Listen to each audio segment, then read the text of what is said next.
Sarah, I just want to see if you can hear me.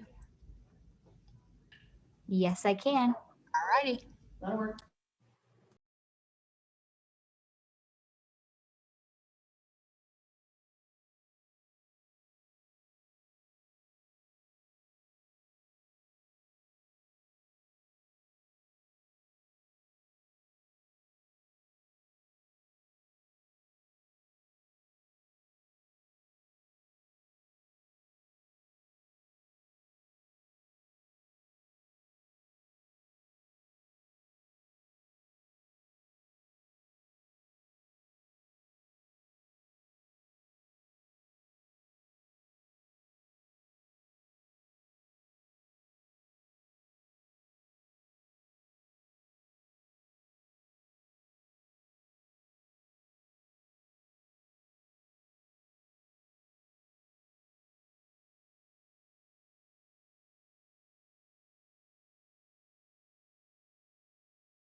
Hello, everyone. Can you hear me?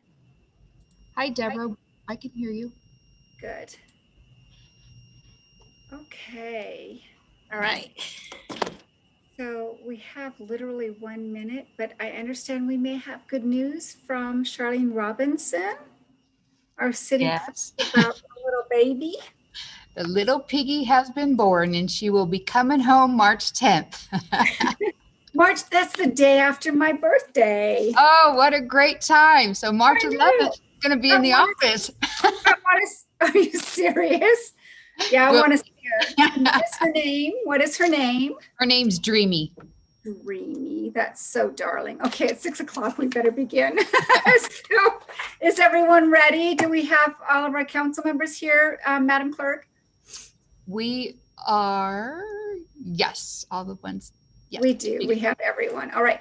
So for this meeting, I'm going to ask everyone to make sure that their microphones are muted unless they're ready to speak so that we avoid any feedback. So with that said, good evening. Today's Tuesday, February 16, 2021. The time is 6 p.m. And the regular meeting of the following will come to order: the Victorville City Council, and the same council also sitting as the Victorville Library Board of Trustees, Southern California Logistics Rail Authority, Southern California Logistics Airport Authority, successor agency to the Redevelopment Agency, the City as Housing Asset Successor, Joint Powers Financing Authority, and the Victorville Water District. Madam Clerk, will you kindly take the roll? Councilmember Becerra? Here.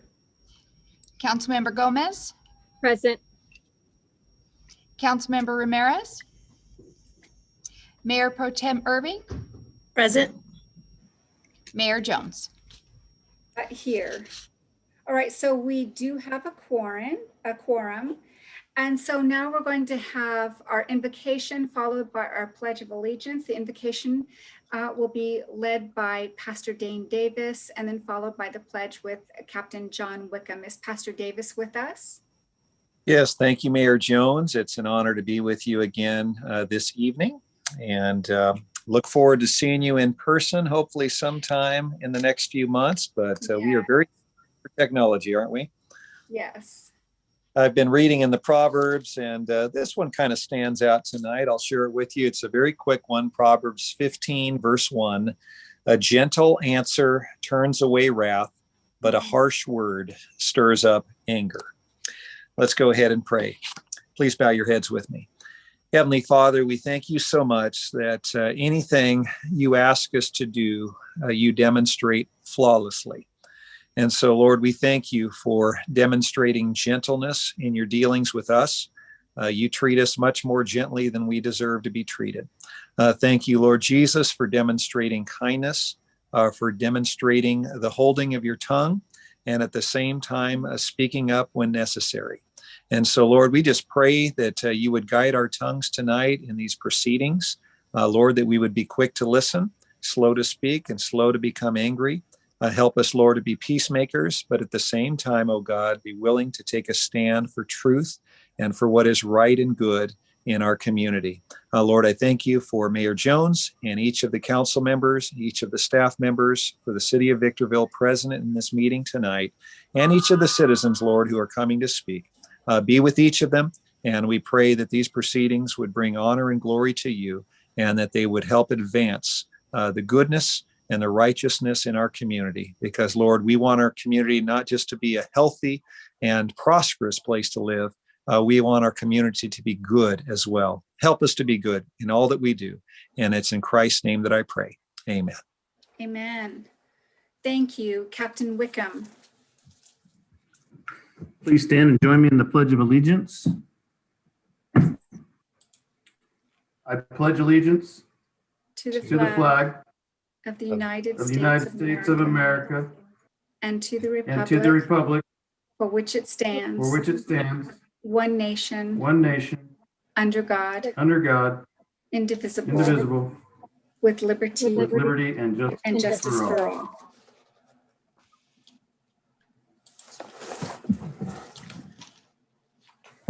Thank you, Captain Wickham. All right, Madam Clerk, will you please present the agenda and any revisions thereto?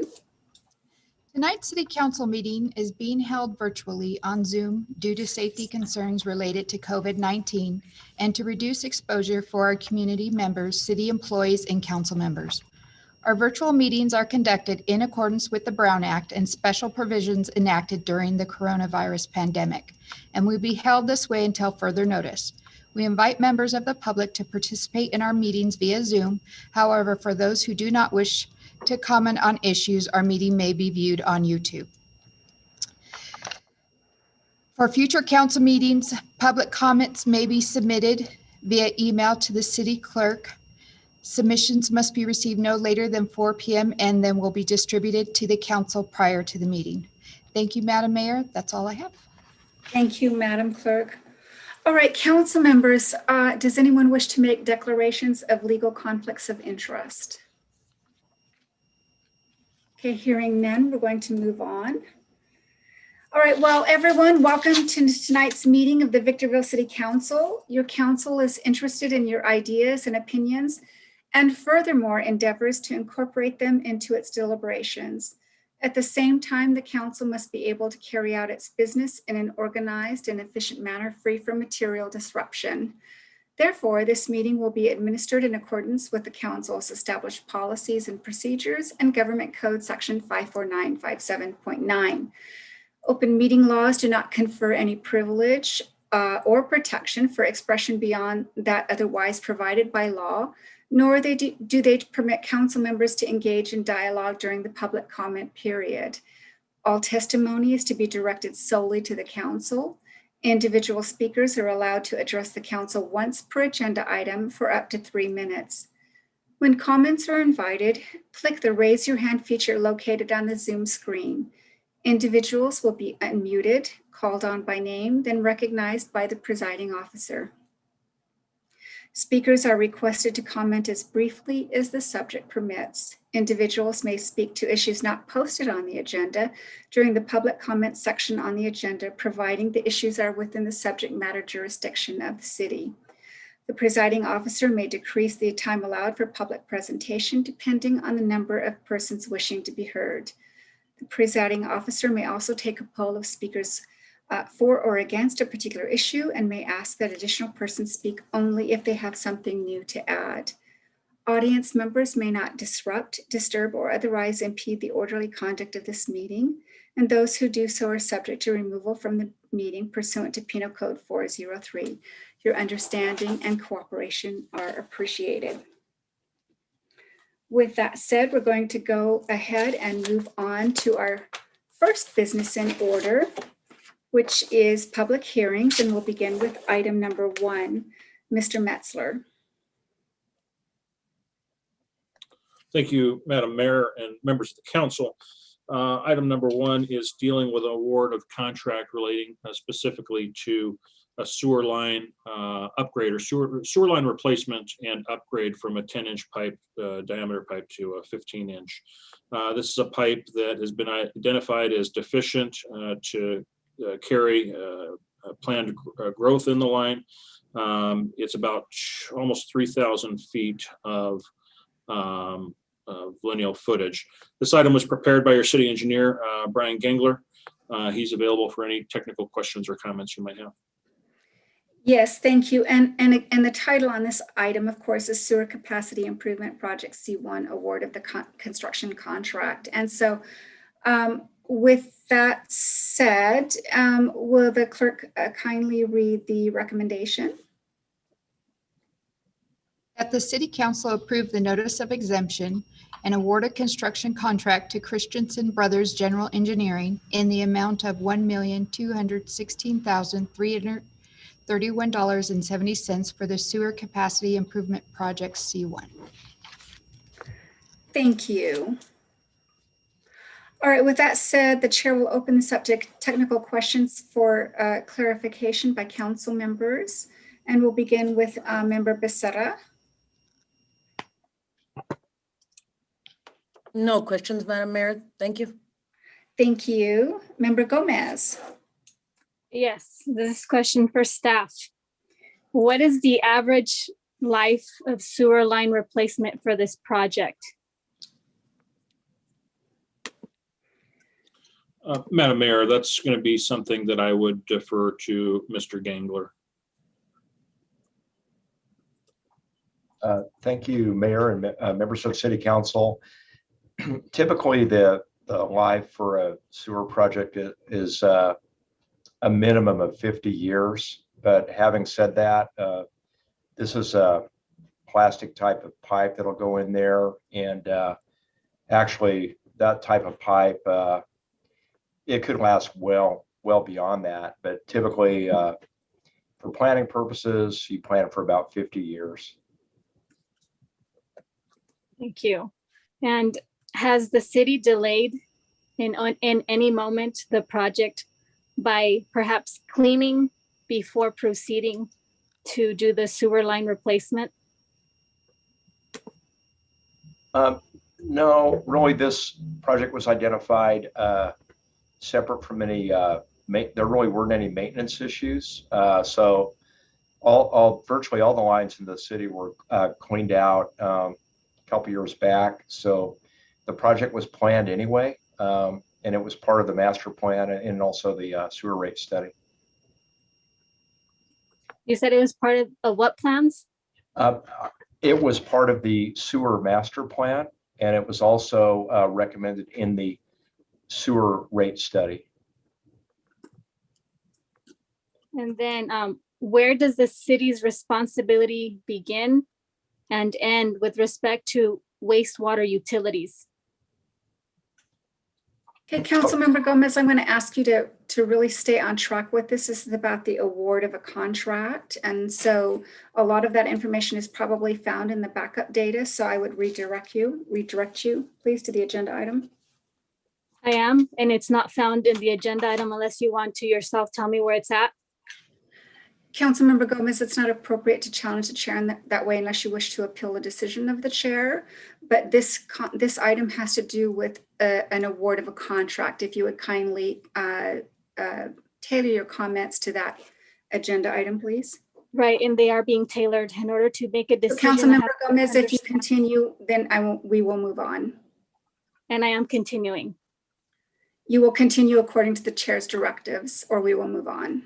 Like I said, I'm continuing, but you're very argumentative and you're not with decorum yourself. So you need to be reprimanded. Councilmember Gomez, you need to stop. It is not appropriate to behave the way that you are. So at this point, you can yield to the directives, the chair's directives, or we will move on. You need to stop interrupting me in like 3 minutes. Madam Clerk, will you kindly stop the clock? And we're going to mute Councilmember Gomez. Councilmember Gomez is out of order and is being argumentative with the chair, which is completely inappropriate. The chair is acting in accordance with our policies and procedures. We are going to stick to what is posted on the agenda, which is the award of a contract. The incidentals and the minutia related to that are mostly found in the backup data, and we're going to stick with that. Certainly, I would hope that Councilmember Gomez has prepared herself for this agenda item, but we're going to just, at this point, talk about the award of the contract. We can start the clock again, and please unmute Member Gomez in hopes that she will bring herself to order. Member Gomez, you have the floor. The floor isn't given to me when I'm muted and I'm not allowed to unmute myself, but it looks like I think I am unmuted now. Councilmember Gomez has been given the floor. So now I am unmuted. So I'm going to proceed. After staff reviewed the lowest responsive bidding being Christensen Brothers, what municipal sections were used to determine the lowest and not any other criteria?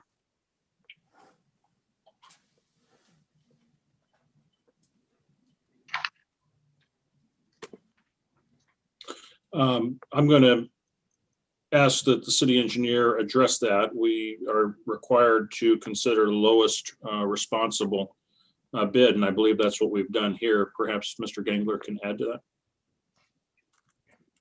Yes, I believe that would be in the purchasing section of the municipal code, which is It's chapter 2.28, and there are various sections in it. And in this particular one was a formal bidding procedure, and it was section 2.28.210, as noted in the staff report.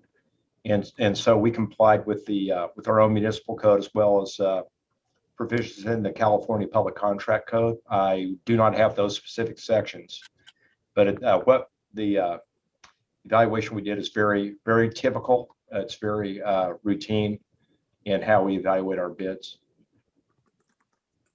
Okay, the reason I asked, because we've had other situations where we don't necessarily follow the lowest responsive bidder. And I saw that in this instance, we didn't do that. So I was trying to understand if there was other sections that we would have used any kind of discretion or any kind of other contracts that would merit something of that nature.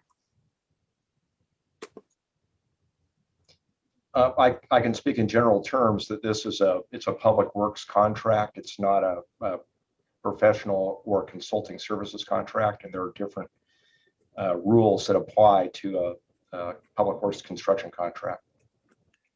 Thank you. I have no further questions. Thank you, Member Gomez, and I thank you for staying on topic.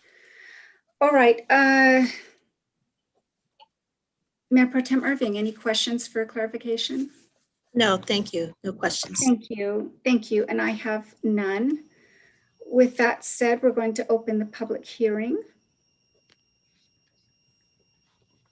Madam Clerk, are there any requests to speak from the audience? Yes, the first speaker is Romero. Thank you.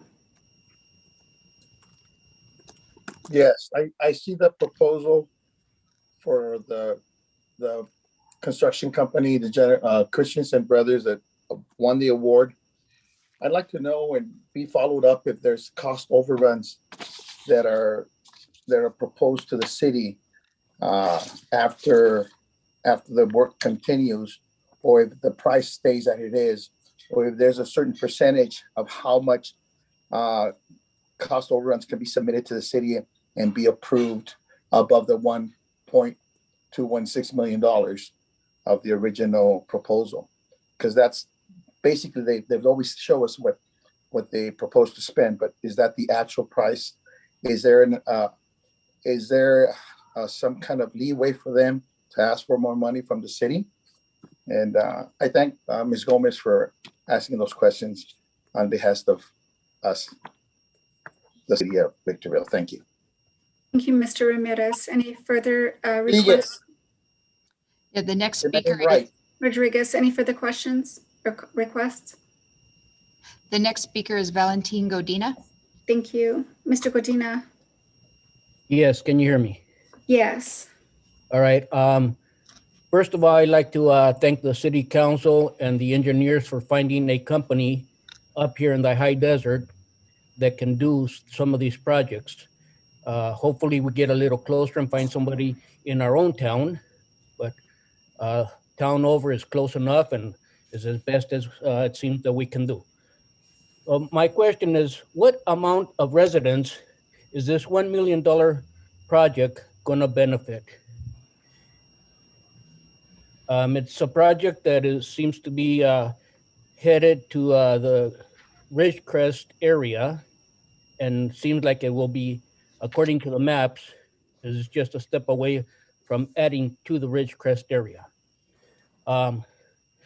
My next question is, can you put the library on the sewer budget so that we can find funds to fix that road?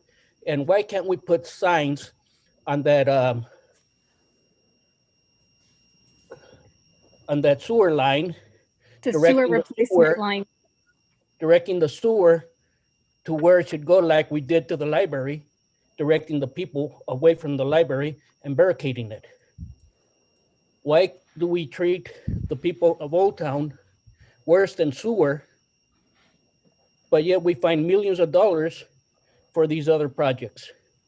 Why are you listed as trustees of the library when you haven't done anything for the library but blocked it off and prevented the citizens from enjoying it? Thank you, Mr. Gondina. I'm going to bring you back to the agenda item, please. Yeah, so how many residents are going to benefit from this $1 million project?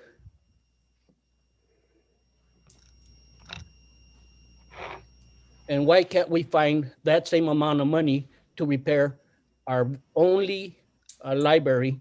And when can you do something as trustees of the library for the city?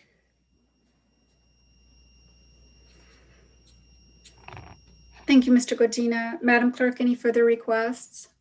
Maggie Martin. Thank you, Ms. Martin. You're recognized. Good evening, Your Honor and Council. Can you hear me? Yes. I would just like to say for the record, in reference to the prior comments about the library, they're in no way barricaded. There's a paved street that runs along the Ms. Martin, I'm going to south bring you side of- back. Ms. Martin, I'm going to bring you to the agenda item, please. We're talking about sewer capacity and the award of a construction contract. No, I'm so no, sorry, Your Honor. I'll save it for Thank public you. statements. My apologies. Thank you. Madam Clerk, any further requests? There are no other speakers. Thank you. At this point, the public hearing is closed and the chair brings this item back to the council and invites a motion from the council. Madam Mayor, I motion that the city council approve the recommendation 1 and 2 on the sewer capacity improvement project. Thank you. We have a first. Is there a second? Second. I have a point of order for the attorney. Thank you. One And- moment. Sorry. Excuse me, one moment. Point of order is for the chair. State your point, please, Member Yeah, Gomez. so this is a public hearing and I wasn't allowed to speak my mind. So if this were to come back in a court of law, I would be able to argue that, and I wasn't allowed because you didn't allow me to ask the questions and have the responses. That was it.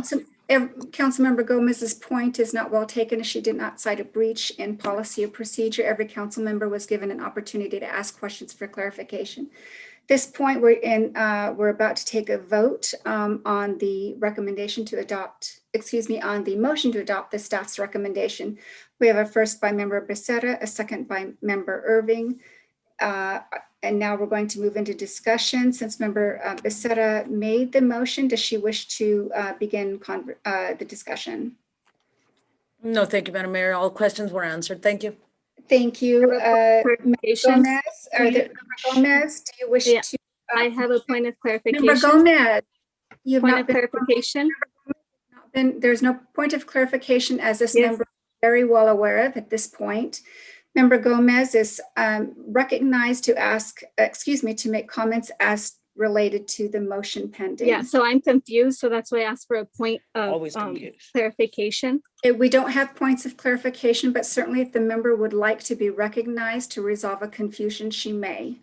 So Do for you my wish point to of be clarification for inquiry today was you asked about something about the discussion, but you didn't tie it into the motion. So I wanted clarification on that regard. Sure. So Member Gomez is mistaken. We've followed absolute policy as it relates to the course of an agenda item. We have a motion before us, and now we begin discussion as to the pending motion. Does Member Gomez, so the member's question is, I hope that resolves the question. But at this point, Member Gomez, we're happy to take your comments as it relates to the pending motion, which is to adopt staff recommendation. Yeah, I don't have any commentary towards the recommendation of staff. Thank you, Member Gomez. Mayor Pro Tem Irving. No comments.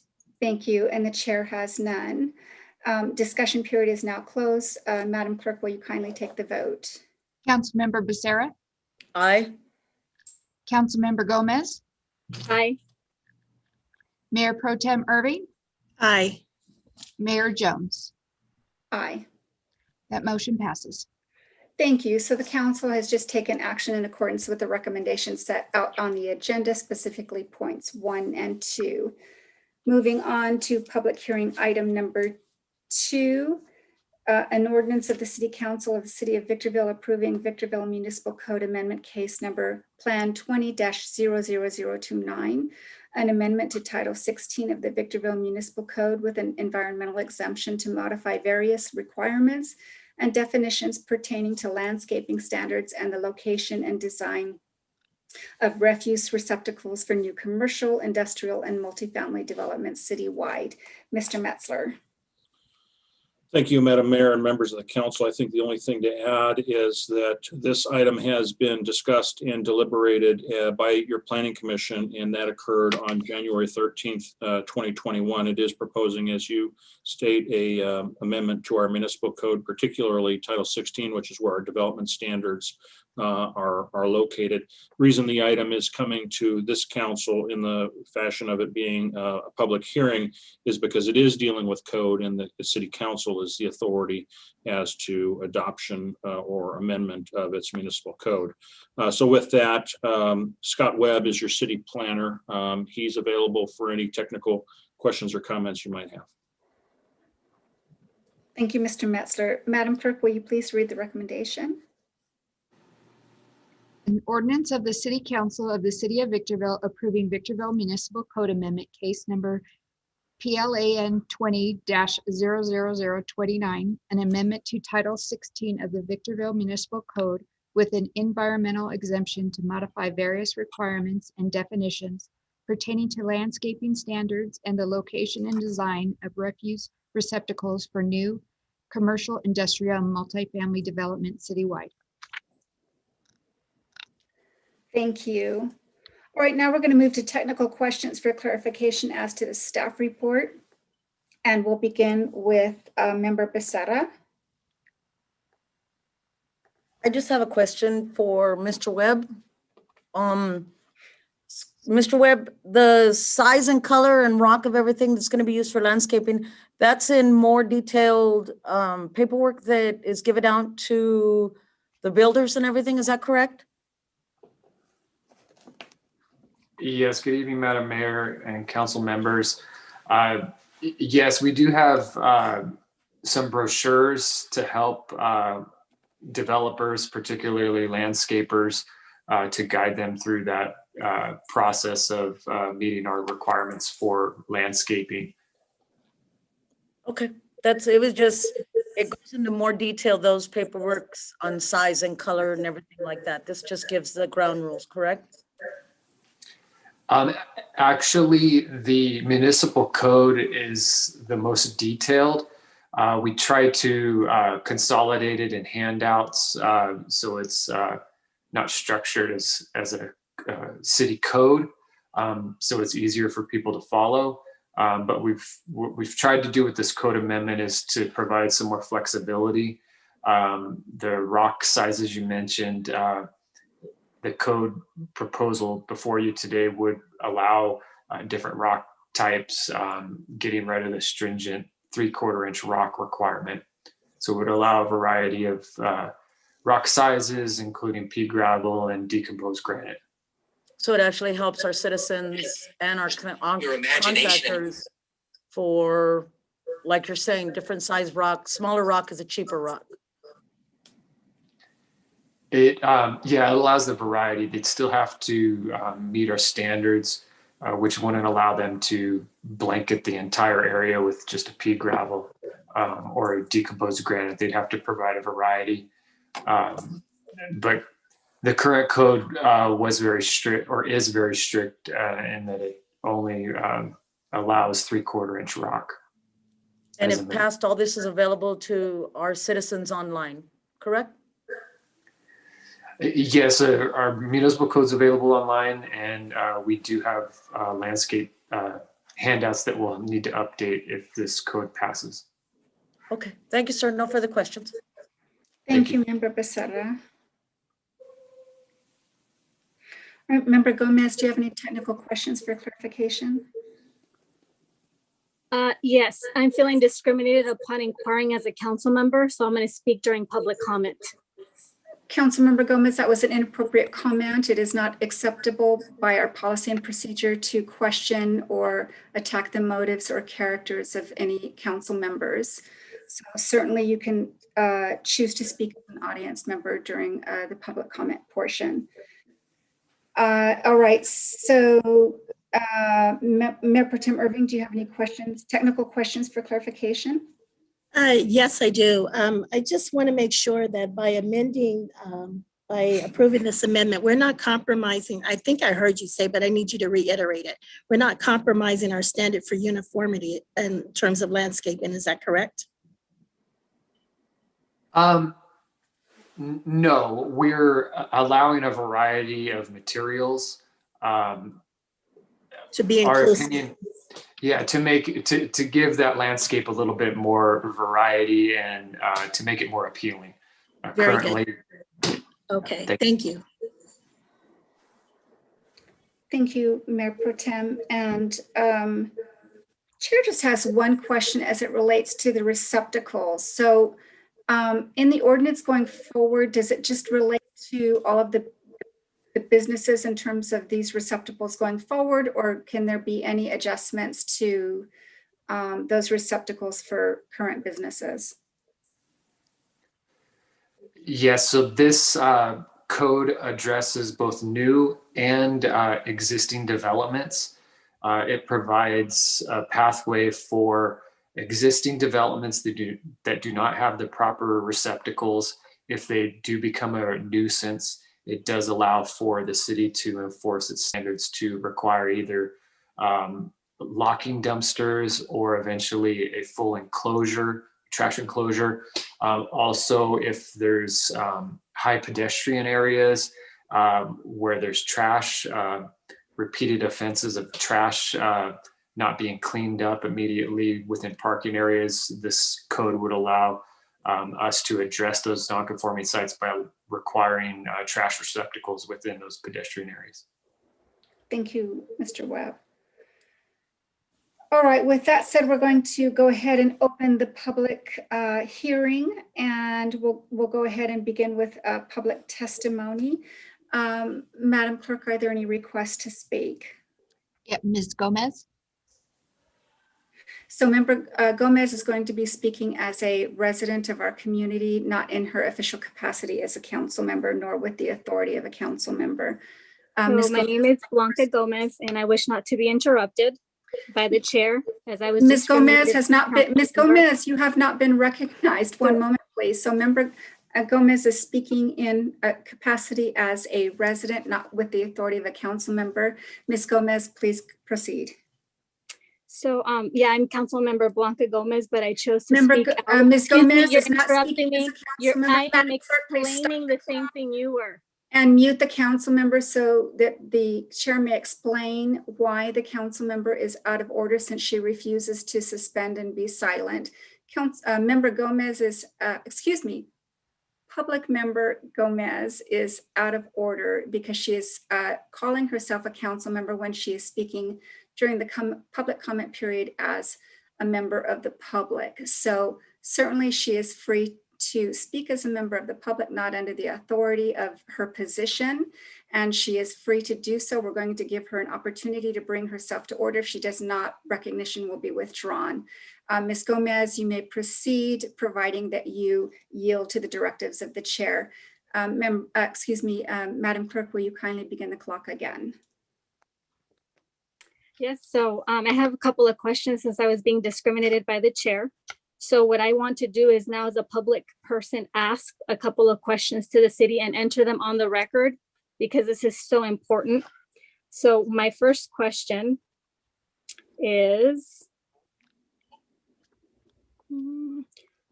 so I was looking at a phraseology. What does the report mean by refuse collection receptacles within exterior pedestrian areas?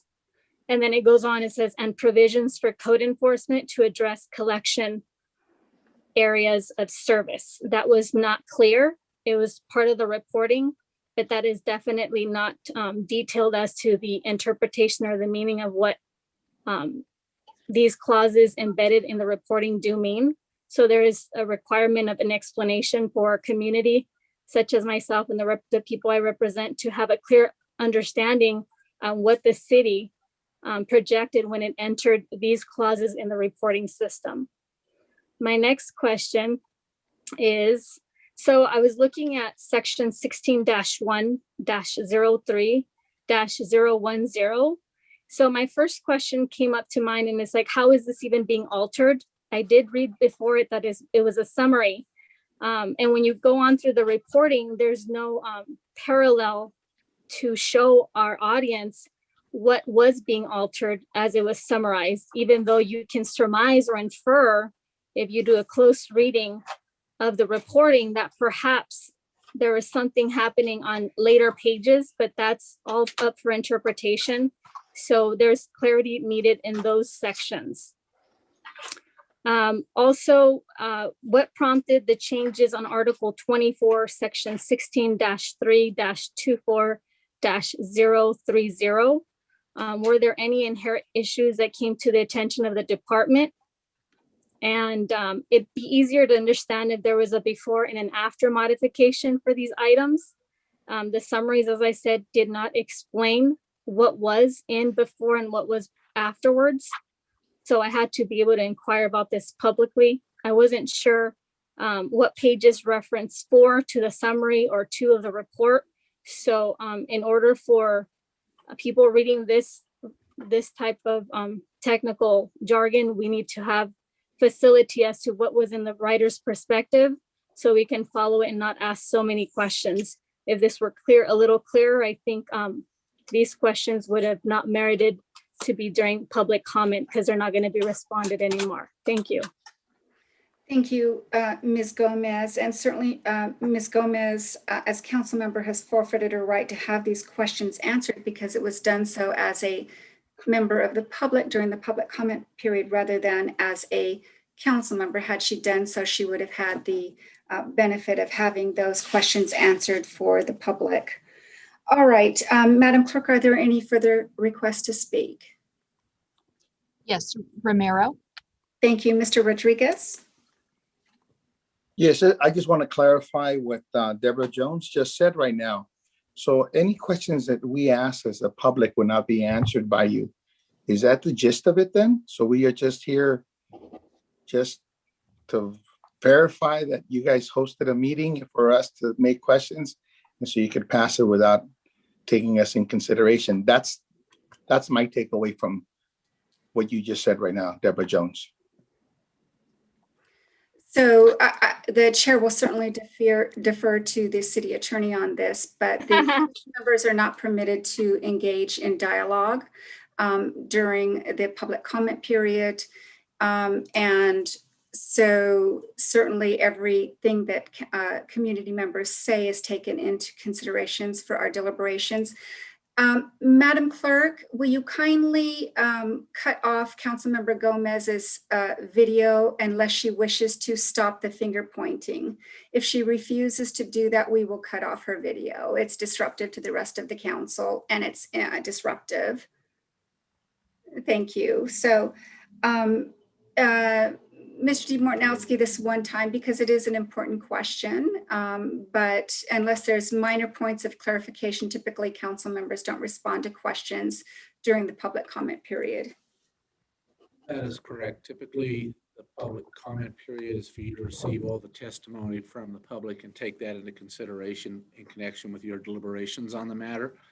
To the extent there are questions that you want answered that the council members deem they would like additional responses to, they could ask for that in connection with the debate section after there's a motion and a second. But typically, the public comment section on a public hearing is just to provide the public with the opportunity to provide any comments that they have related to the item. There's no requirement that they be answered.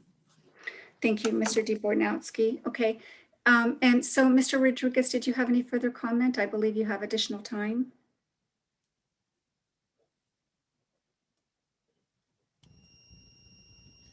Okay, Madam Clerk, are there any other requests to speak?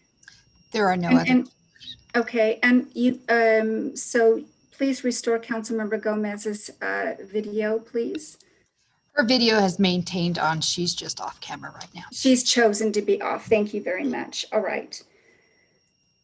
All right, since there are no further requests to speak, the public hearing is now closed and the chair brings this item back to the council. Will the clerk please read the title of the ordinance? An ordinance of the City Council of the City of Victorville approving Amendment PLAN 20-00029, a Title 16 Municipal Code Amendment with an environmental exemption to modify various requirements and definitions pertaining to landscaping standards and the location and design of refuse receptacles for new commercial, industrial, and multifamily development citywide. Thank you, Madam Clerk. At this time, the chair invites a motion. Madam Mayor, I move that the city council vote to approve the recommendations from the city employees on the exemption and the ordinance as stated by the city clerk. All right, thank you. We have a first. Is there a second? Councilmember seconds. I'm sorry, who was the second? Mayor Pro Tem Irving, thank you. Thank you.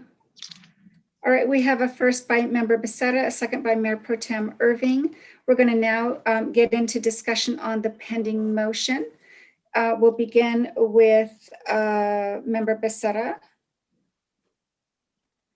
No further questions or comments. Thank you. Thank you. Member Gomez is precluded from speaking as she spoke as a resident. Mayor Pro Tem Irving, any No comments? comments? No, ma'am, no comments. Thank you. Thank you, and the mayor has none. Madam Clerk, will you pardon me, the discussion period is now closed. Madam Clerk, will you kindly take the vote? Councilmember Becerra, Aye. Councilmember Gomez, Aye. Mayor Pro Tem Irving, Aye. Mayor Jones. Aye. That motion passes. Thank you. So the council has just taken action in accordance with the recommendations set out on the agenda.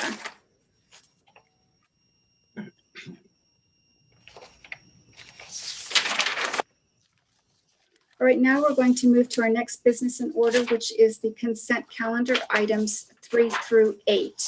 So items on this portion of the agenda include matters considered to be of a routine, administrative, or non-controversial nature, and can be approved in one motion for the purpose of conserving time for other matters that may require discussion. Council members may, however, comment on consent calendar items or ask for minor clarification without the need for pulling the items for separate consideration. Any comment or clarification shall necessarily be limited in nature. Any member wishing either to provide commentary or have a detailed discussion on an item must move to have that item pulled for separate discussion when prompted by the presiding officer. So council members, just as a friendly reminder, this is going to be the last meeting in which I read this prelude. So going forward, when the chair asks for special requests, the council members will just simply need to make those pursuant to our policy and procedures manual. So, but at this point, does any member or any wish to move to pull an item for separate consideration? I have comments for 2 items. Okay, my question is, does any member wish to pull items? Okay, hearing none. So now do any members wish to provide limited comment or ask for minor clarification on any item? Member Gomez. I have comments on 2 items. Which 2 are they? 4 and 6. 4 and 6, thank you. Do any other council member have requests to comment or ask for minor clarification? Okay, I hear none. So Councilmember Gomez on item 4, please proceed. So I have a question on 4. Did the city engineer enter into a settlement for design purposes to any of the project's improvement? That's my question for number 4 with the track maps and subdivision improvements agreements. Okay.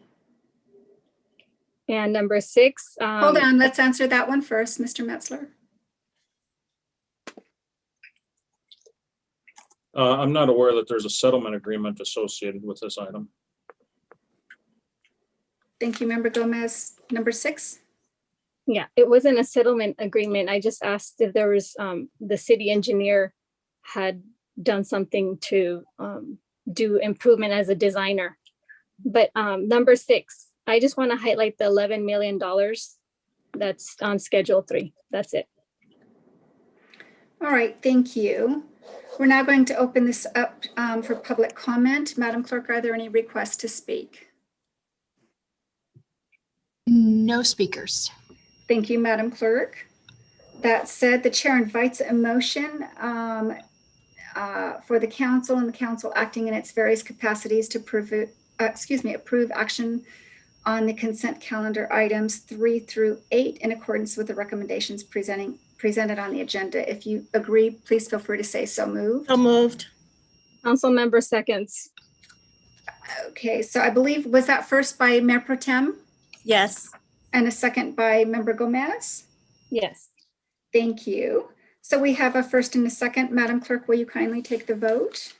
Councilmember Becerra, Aye. Councilmember Gomez, Aye. Mayor Pro Tem Irving, Aye. Mayor Jones. Aye. That motion passes. Thank you. So the council has just adopted all of the recommendations set out on the consent calendar items 3 through 8.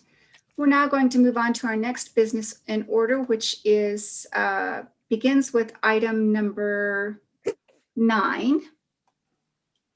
Mr. Metzler. Oh, excuse me, one moment. So the title on that is the Benefits Resolution number 21-010 and the Table of Organization. Thank you, Madam Mayor and members of the council. This is an item that we typically see 2 times a year. First, you'll see it when we approve the fiscal budget.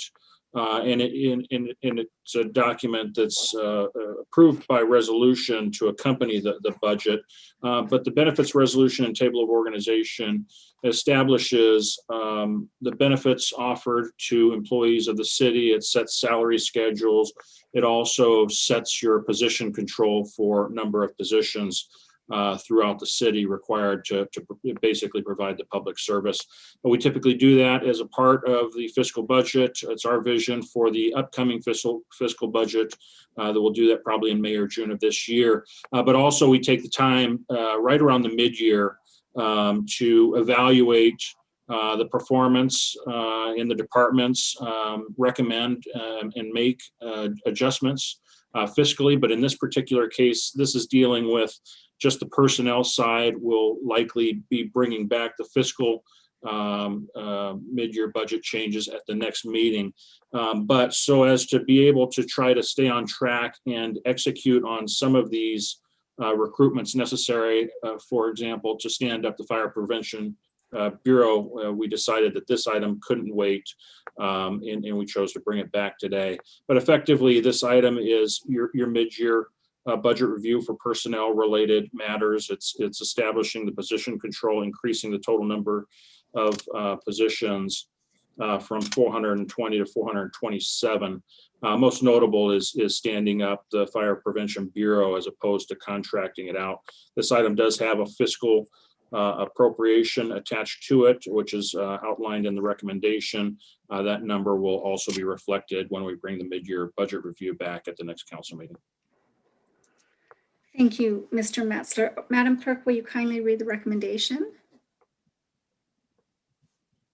That the City Council adopt Benefits Resolution 21-010, revising the Table of Organization and Compensation Schedule effective February 16th, 2021, and approving an additional appropriation in the amount of $181,060.67. Thank you, Madam Clerk. All right, now we're going to open it up to technical questions for clarification as it relates to the staff report. And we're going to begin with Member Becerra. No questions.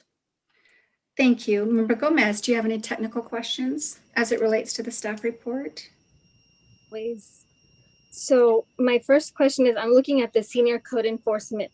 It was just stated that there was a couple of things that couldn't wait it. So I'm wondering, couldn't the senior code enforcement couldn't wait? Why is that? And what happened? What happened here? Is that a promotion? I just want to understand the logistics of this particular item.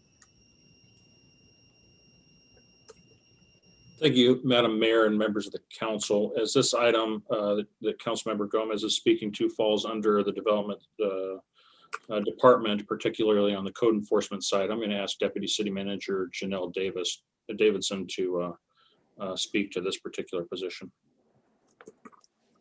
Yes, thank you, Mr. Metzler and Madam Mayor, City Council. Staff recommended that we go ahead and capture savings within the current fiscal year budget to move forward with the senior code position. now rather than holding off until next fiscal year, more so to help prepare ourselves for the additional positions that will be coming online, as well as to take on a more active role with staff who are out in the field on a day-to-day basis.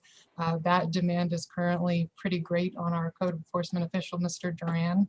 So this is essentially our first step toward moving forward with what we will ultimately put in place for Measure P. Oh, so I'm not sure I quite captured what you were stating. I'm going to say, did you mean that we're hiring a new position because Mr. Duran and the demands outside are too much? Is that what you meant? Our public safety plan that was brought forward as part of the reason behind Measure P did make those assessments of staffing needs. This is just a first step to move us in that direction. Okay. I'm looking at the 427 full-time positions. Are we excluding part-timers?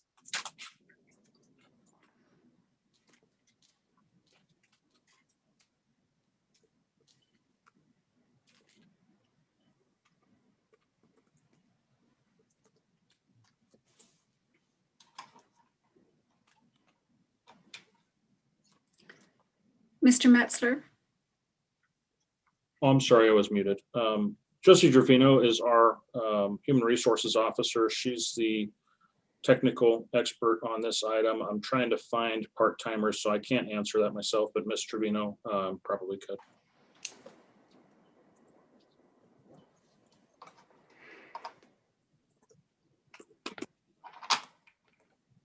Can you unmute Josie?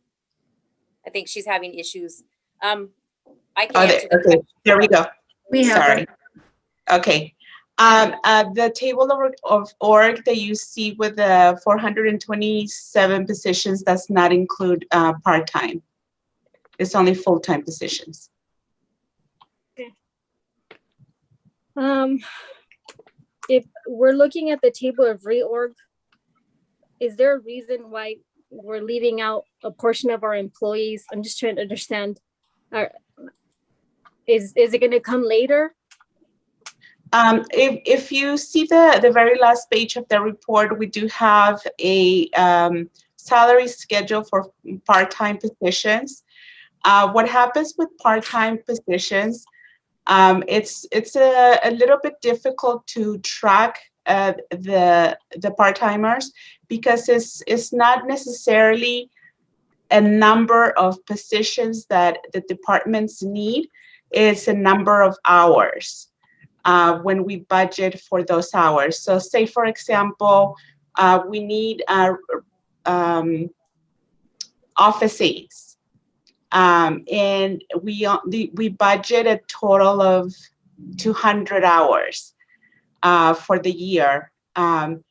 But it's not going to be just one position, it's going to be two positions. So in order to accommodate the departments and not limit the number of bodies, we budget hours. So maintenance aides, for example, it's sometimes 3,000 hours for the year, which means that they can hire as many bodies as they need as long as they stay within the number of hours. Where in the full-time, it's an actual body. We cannot exceed a body per position. Okay, thank you for that clarification. Sure. After the reconciliation of the Parks and Recreation Community Services became Public Works, were those positions still considered part-time or did we move them to full-time positions? If they were originally part-time positions, they just moved as part-time positions. Okay, I have no further questions. Thank you. Thank you, Member Gomez. Mayor Pro Tem Irving, any questions for clarification? No questions, thank you. Thank you, Mayor Pro Tem. And the chair, actually, I just have one question because Measure P was mentioned earlier. Presuming that the added positions aren't going, because we have no Measure P funds as of yet, so this isn't going to count against that per se? It's not going to be funded by that. For this purpose, I'm sorry, Madam Mayor. We don't have those monies yet, so certainly we're not going to spend before we have, correct? That is correct. We're actually using general fund money, the performance of the general fund to fund these positions. It is possible as these positions survive this fiscal year and live into the next fiscal year, it is possible in a case or two that a position could later be funded out of Measure P because it's more so related to Measure P. I think an example of that would be the senior code enforcement officer position. But because we don't have an expectation of revenues at this point for Measure P for this fiscal year, in fact, it's not even being collected until April 1st, we'll just rely on the general fund to at least allow for the addition of this position. But that would be an example that I could foresee in the subsequent fiscal year being charged to a Measure P. Very good, thank you. All right, so that ends our questioning period. We're now going to open this up to the public comment period. Madam Clerk, are there any requests to speak? Yes, the first speaker is calling from a number 909-301-2723. Thank you. I wish I could recognize you by name, but welcome.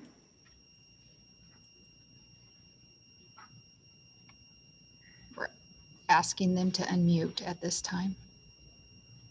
There. Good evening, Madam Mayor. My name's Angel Esparza.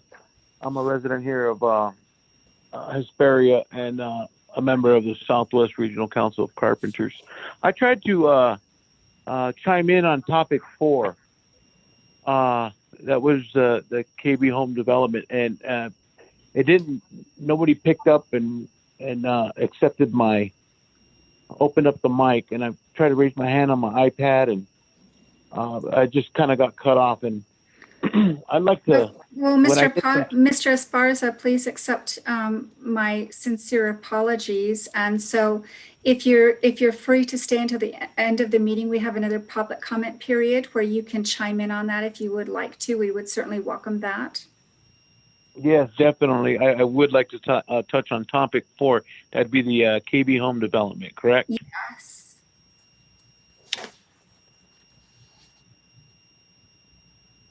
Is that, did you have any comments as it relates to this particular item?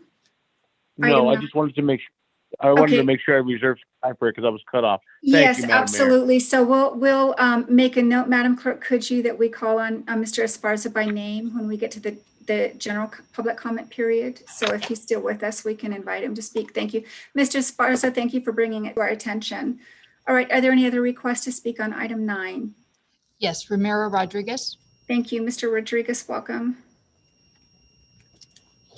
Hello. Yeah, let me start my, okay. Yeah, on this proposal, Measure P is mentioned pretty heavily.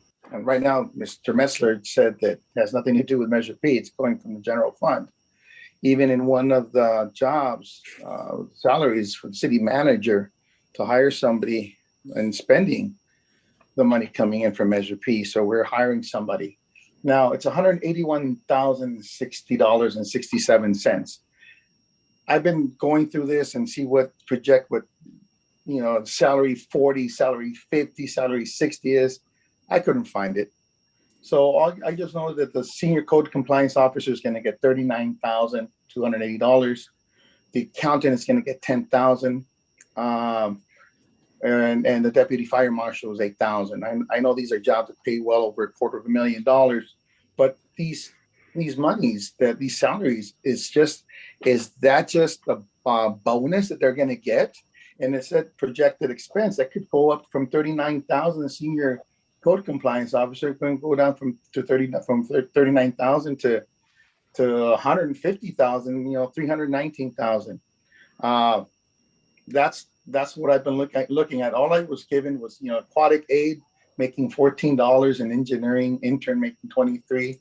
But as all these deputy fire marshal making range 41, range 30, I couldn't make sense of this. This is very complicated for us as general public to understand what you guys are trying to get across, or trying to do.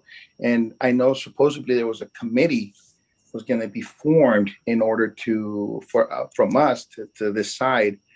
Well, the committee was made just to show that somebody was looking at you, but it has no teeth at all. But as to the monies that these people are getting, is that actual salary that they're going to get for that? Or is that just a bonus apart from the salary they're getting? And so the senior, for example, the deputy fire marshal, he's getting $8,632. What is his base salary apart from that? Is that just something you add to his job name, what he has applied for? So this is really confusing. So please explain a little bit more to us, the general public, because we are paying for it. We're the ones paying for it. And so general, Proposition P hasn't passed it, haven't collected, but since we're already set to spend the money from it already. And to collect it in April 1st, but we're spending it already. We're paying somebody to spend it for us already. Thank you. That's my question. Thank you. And Mr. Metzler, to make sure that the record is clear, we are not spending anything from a Measure P fund because we have no funds available at this point. Would that be correct? That is a correct statement, and to help understand what funds are being used, and we shared with the council back in December when we did our latest fiscal review with you, and we actually showed the performance of the general fund for this for the period of time leading up to, I think it was December, doing substantially greater than what was expected. Revenues are up, expenditures are down. The net is improved over what we had budgeted. So regardless of Measure P, the funding source for this would be from general fund performance revenues that are greater than what was expected. Thank you. And the preliminary work to establish the Measure P Oversight Committee is currently underway? Currently underway, yes. We've got the recruitment ongoing. We're accepting applications now. And as soon as we close the application period, then the selection committee will convene to start making recommendations. Thank you. All right, Madam Clerk, any other additional requests? Yes, I have Angel Esparza raising his hand. He was the first speaker. Yes, Mr. Esparza, welcome again.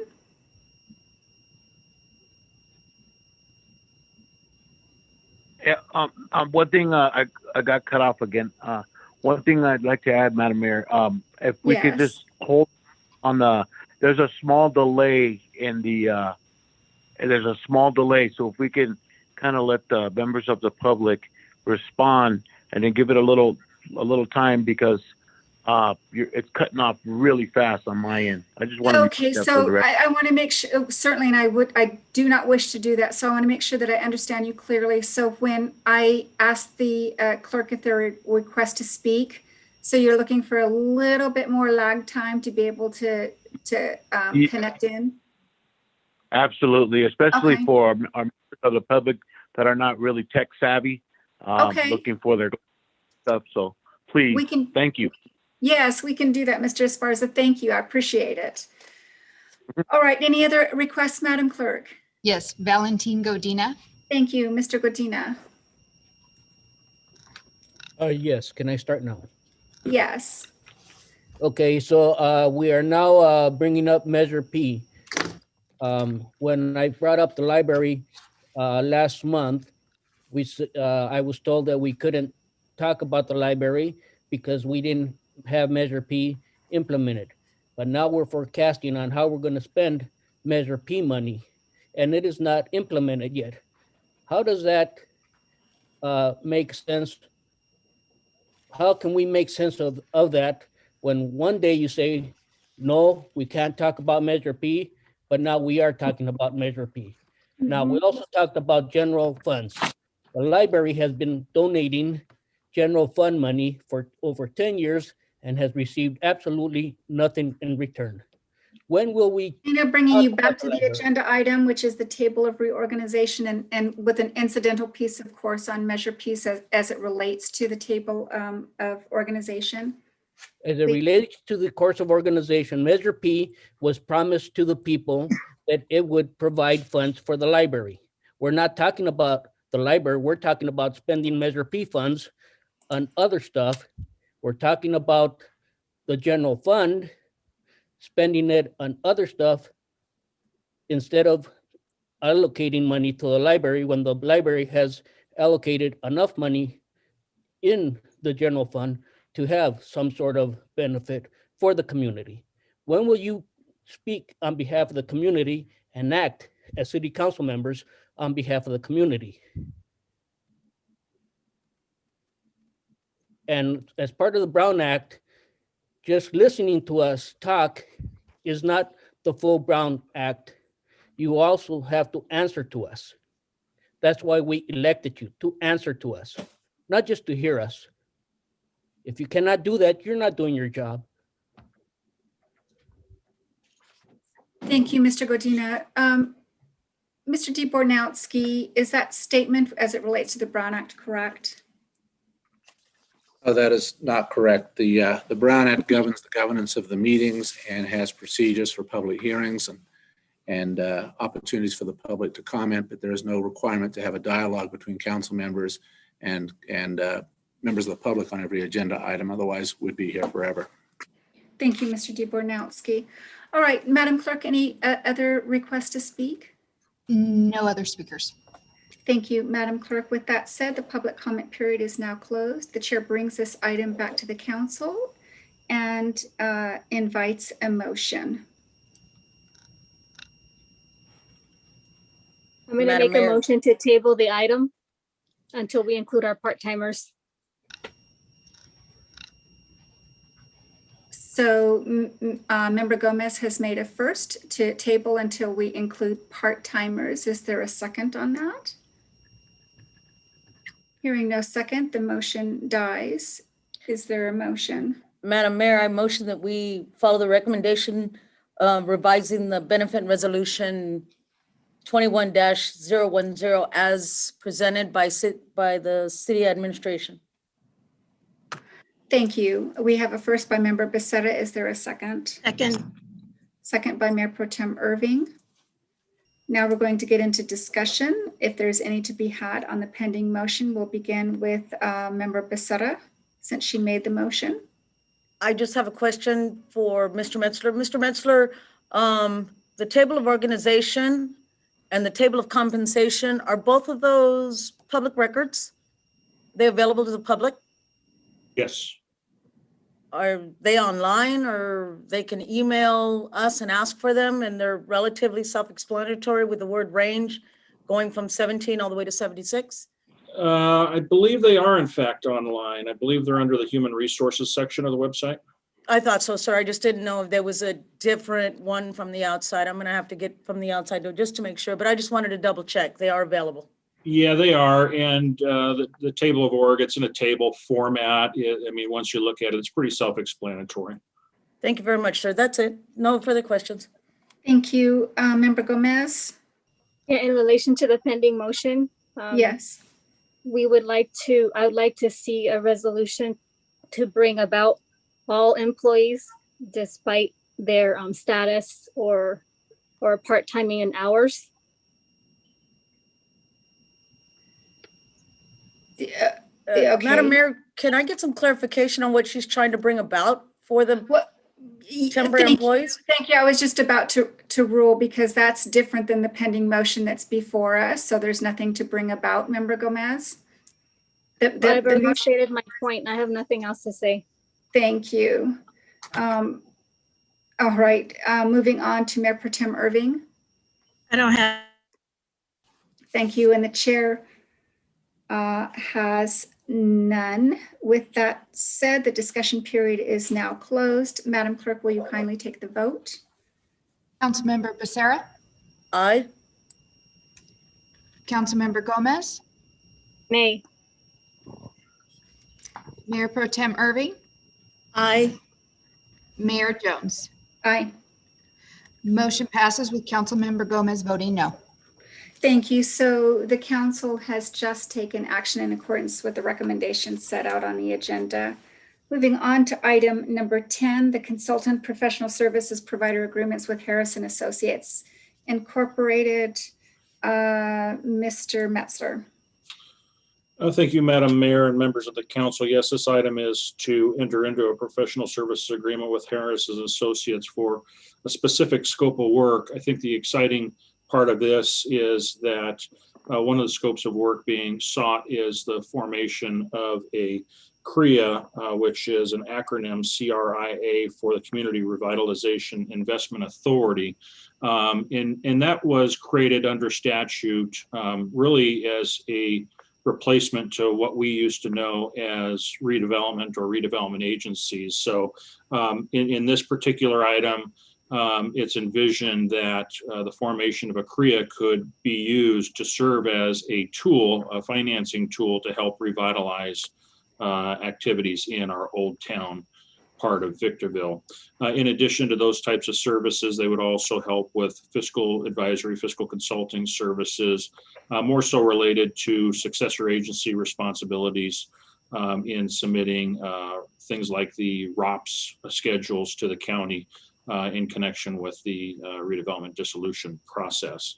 So with that, the authors on this item available for technical questions regarding staff report are Deputy City Manager Sophie Smith and your City Planner Scott Webb. Thank you, Mr. Metzler. Madam Clerk, will you read the recommendation, please? Staff recommends that the City Council and Board of Directors approve a professional services provider agreement with Harrison Associates for fiscal consulting services relative to the formation of a Community Revitalization Investment Authority, CRIA, in Old Town in an amount not to exceed $90,150, and fiscal consulting services relative to Southern California Logistics Airport Authority and the successor agency to the Victorville Redevelopment Agency in an amount not to exceed $48,000. Thank you, Madam Clerk. All right, technical questions for clarification, beginning with Member Gomez.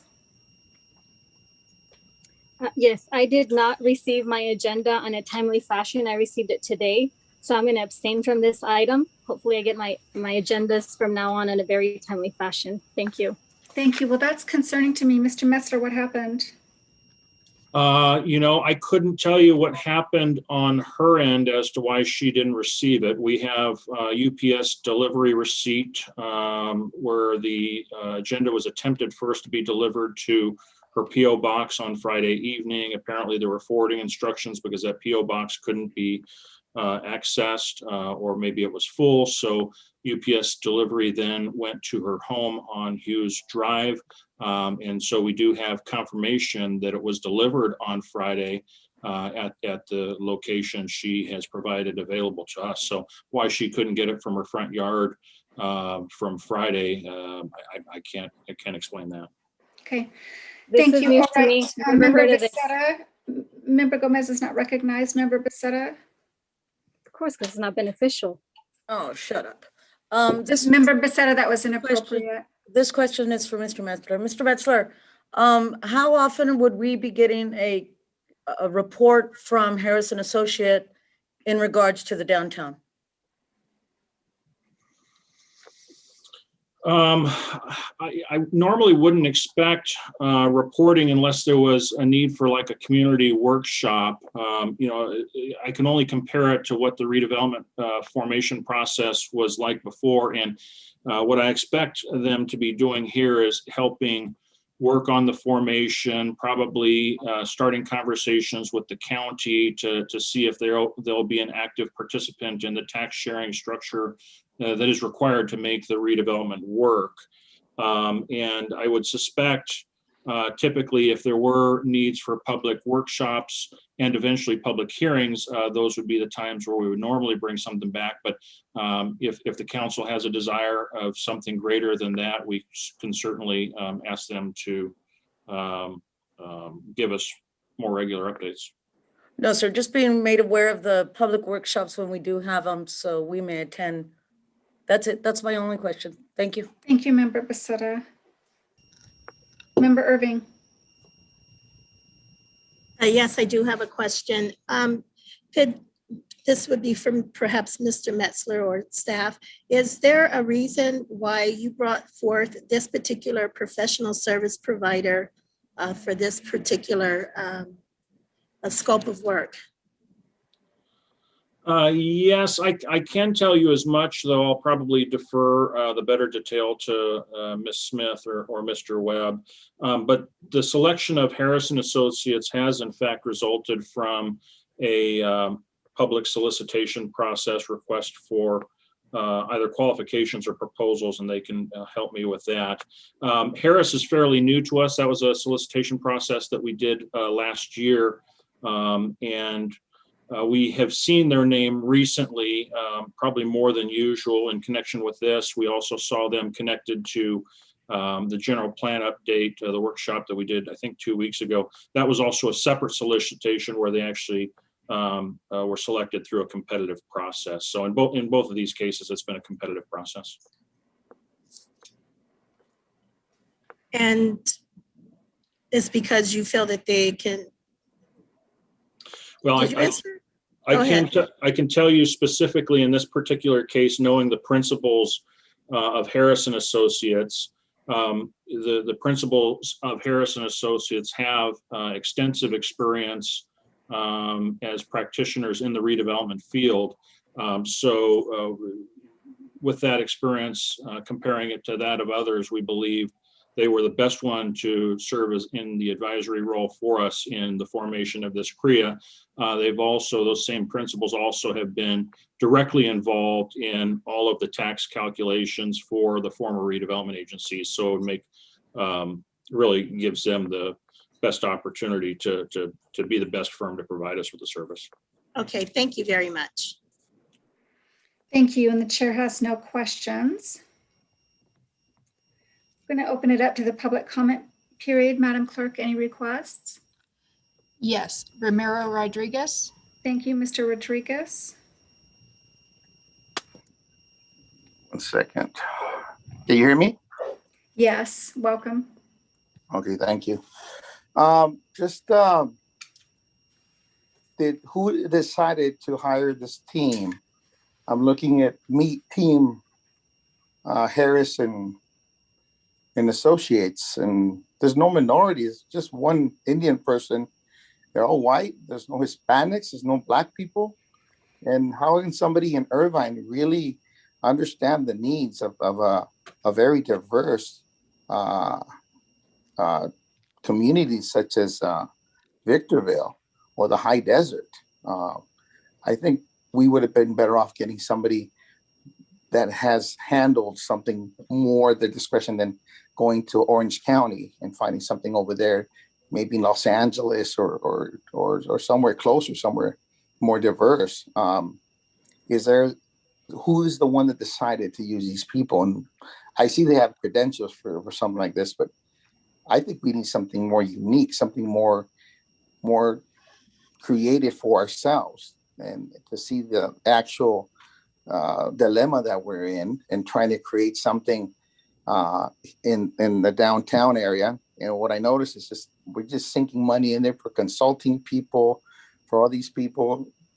And I don't really have been here 10 years. I haven't seen nothing. All I've seen is more buildings being burned down and taken away and demolished. That's it. But as to getting something as beautiful like Whittier or some other beautiful downtowns that they've revamped and rebuilt completely from like we used to have, we're not getting there. I don't see it coming that way. And I'm saying no disrespect for Harris and Associates, but I think we could have hired a little more diverse team or company with a little more track record in this and something like this. You can go to New York, you can go to Florida, you can go overseas, but I don't really see any colloquial connection to a city like Victorville being so diverse, and it needs somebody really that can speak the language with us and not just one certain language. That's how I see it. And it's the same thing, a lot of speaking, and it doesn't really do nothing to help the community. That's what I see. And you're just trying to pull something that is just going to prolong what's going to happen. That's all. Thank you.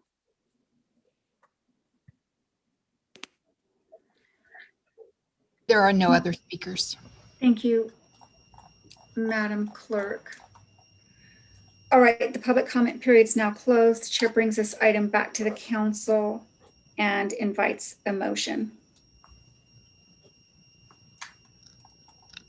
Madam Mayor. Go ahead. Go ahead. Go ahead. I move to approve the professional services provider agreement with Harris and Associates. Thank you, Mayor Pro Tem. We have a first. Is there a second? I'll second. Thank you, Member Becerra. So we have a first and a second to adopt staff's recommendation. We're now going to move ahead to discussion on the pending motion, and we'll begin with Mayor Pro Tem Irving, since she made the motion. No comments or questions. Thank you. Thank you. Member Becerra? No questions. Thank you. Thank you. Member Gomez? Didn't have the agenda. First news I heard from Mesler was publicly. Have nothing to say. Thank you, Member Gomez. And the chair has no comments as it relates to the pending motion. Discussion period's now closed. Madam Clerk, will you kindly take the vote? Councilmember Becerra, Aye. Councilmember Gomez, As formally stated, abstain. Mayor Pro Tem Irving, Aye. Mayor Jones. Aye. Motion passes with Councilmember Gomez abstaining. Thank you. So the council has taken action in accordance with the recommendation on the agenda. I'm going to move to item number 11. This is the consultant professional services provider agreement with CMC Architects and Engineers for design services for housing development with on-site support services for persons experiencing homelessness located at 16902 First Street, adjacent to Evadale Park. And then parenthetically, the Wellness Center. Mr. Metzler. Thank you, Madam Mayor and members of the council. This item is really intended to take us one step closer to ultimately building the wellness center in downtown. And the way I would characterize this is resulting from these professional services. This design work effectively is to get us to a point where I would characterize as shovel ready, with the hope that being shovel ready makes us even more competitive in the competitive world of trying to get either federal or state funding.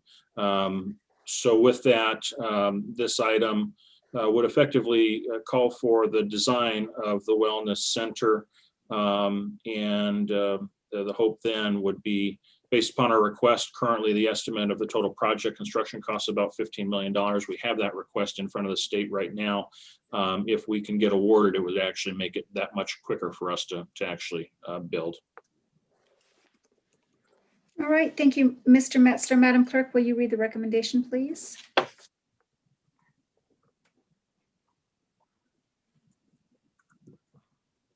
Madam Clerk, you're muted. Sorry about that. Staff recommends that the City Council approve a consultant professional services provider agreement with CMC Architects and Engineers to finalize construction drawings for the Wellness Center in an amount not to exceed $461,550. Thank you. Now we're going to open it up to technical questions for clarification. On the staff report, we'll begin with Member Becerra. No questions. Thank you, Member Gomez. Yes. Will there be any public improvements added to the consultant professional services agreement?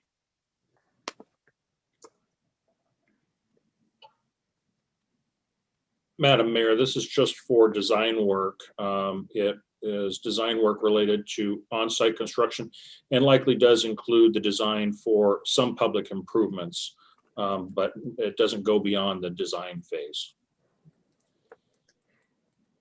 And is there a sunset date for PLHA funding? Madam Mayor, I'm going to ask Scott Webb to chime in on PLHA funding, the receipt of it, when it's got to be spent. Thank you, Keith, and council members. Yes, this permanent local housing allocation is an annual grant that the city applied for. It's a permanent source of funding. Each year's allocation, the city has up to 5 years to spend that money. I don't know the percentage. I believe the full amount doesn't have to be spent until closer to 10 years.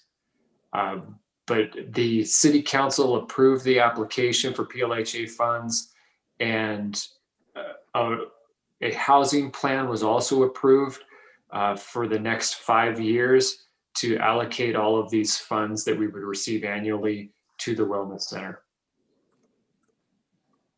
Okay, so in the plans that we're going to do the design, is that only like a short term of 1 or 2 years to create the design mechanisms, or is it shorter phased? Yes, good question. This contract is for 8 months for them to complete the full design. We expect to have that completed before that 8 months is completed. It also includes them to take the plans through plan check through the city's review.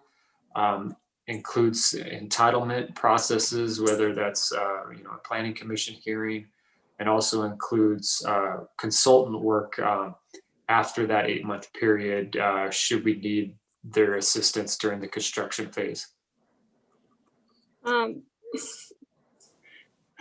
So what you just described momentarily, so after the 8-month period, we're allotted like these privileges in terms of making sure that everything is in order, or did you mean if we finish early up to the 8-month period, then we're allotted these privileges for the design processing to take place in case there was an error or anything needed to be fixed?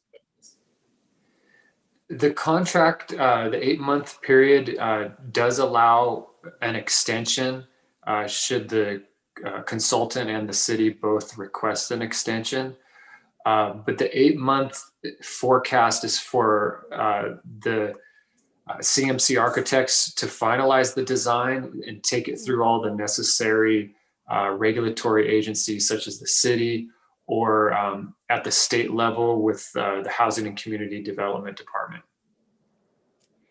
With the pandemic, will the designing phase finish within its allotted time, or can we perceive anything of the design phases to be stopped because of the pandemic?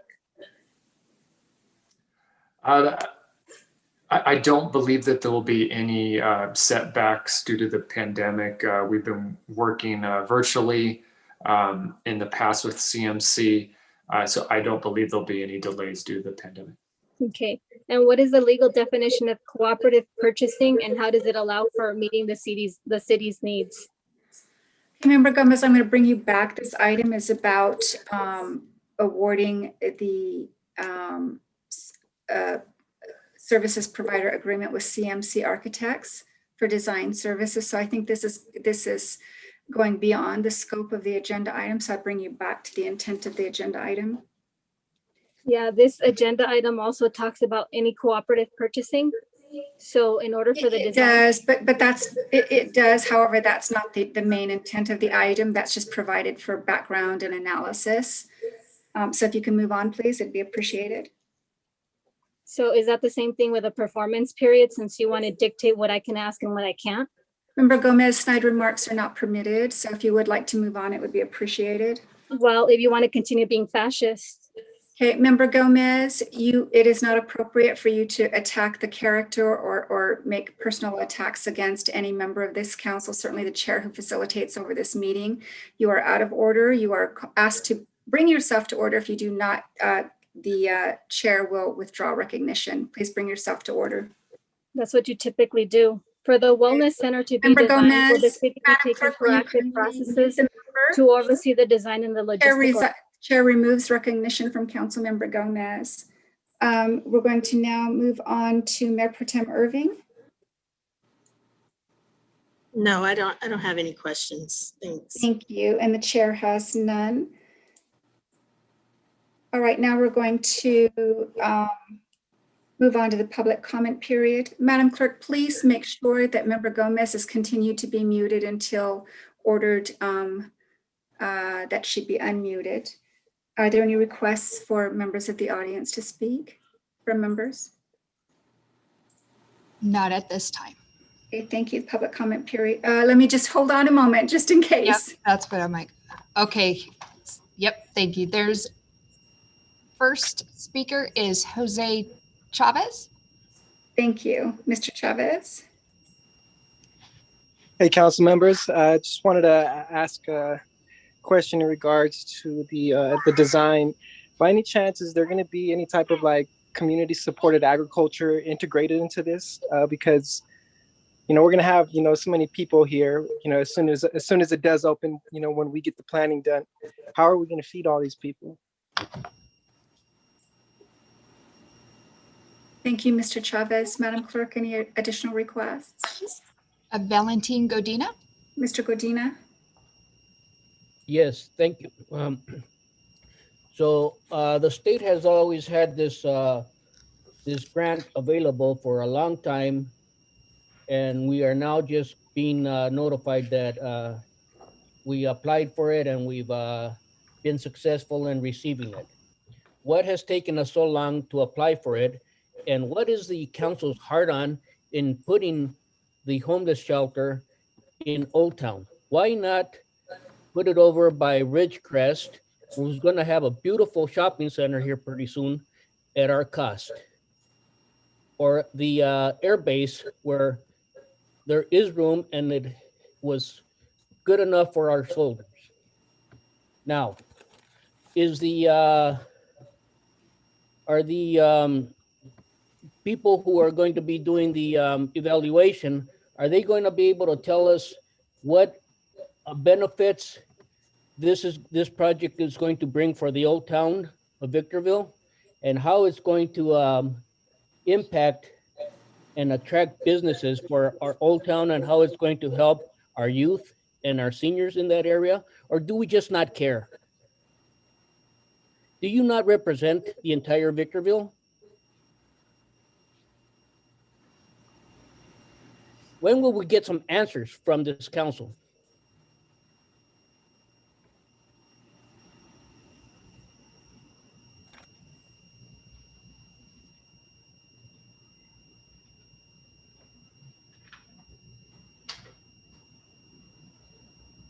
Thank you, Mr. Godina. Madam Clerk. Jose Chavez has his hand raised. He's already spoke before. Yeah, and that we don't allow So no additional- other new speakers. Thank you. All right, so the public comment period is now closed. The chair brings this item back to the council. Madam Clerk, will you kindly restore Member Gomez's mic? The chair invites a motion.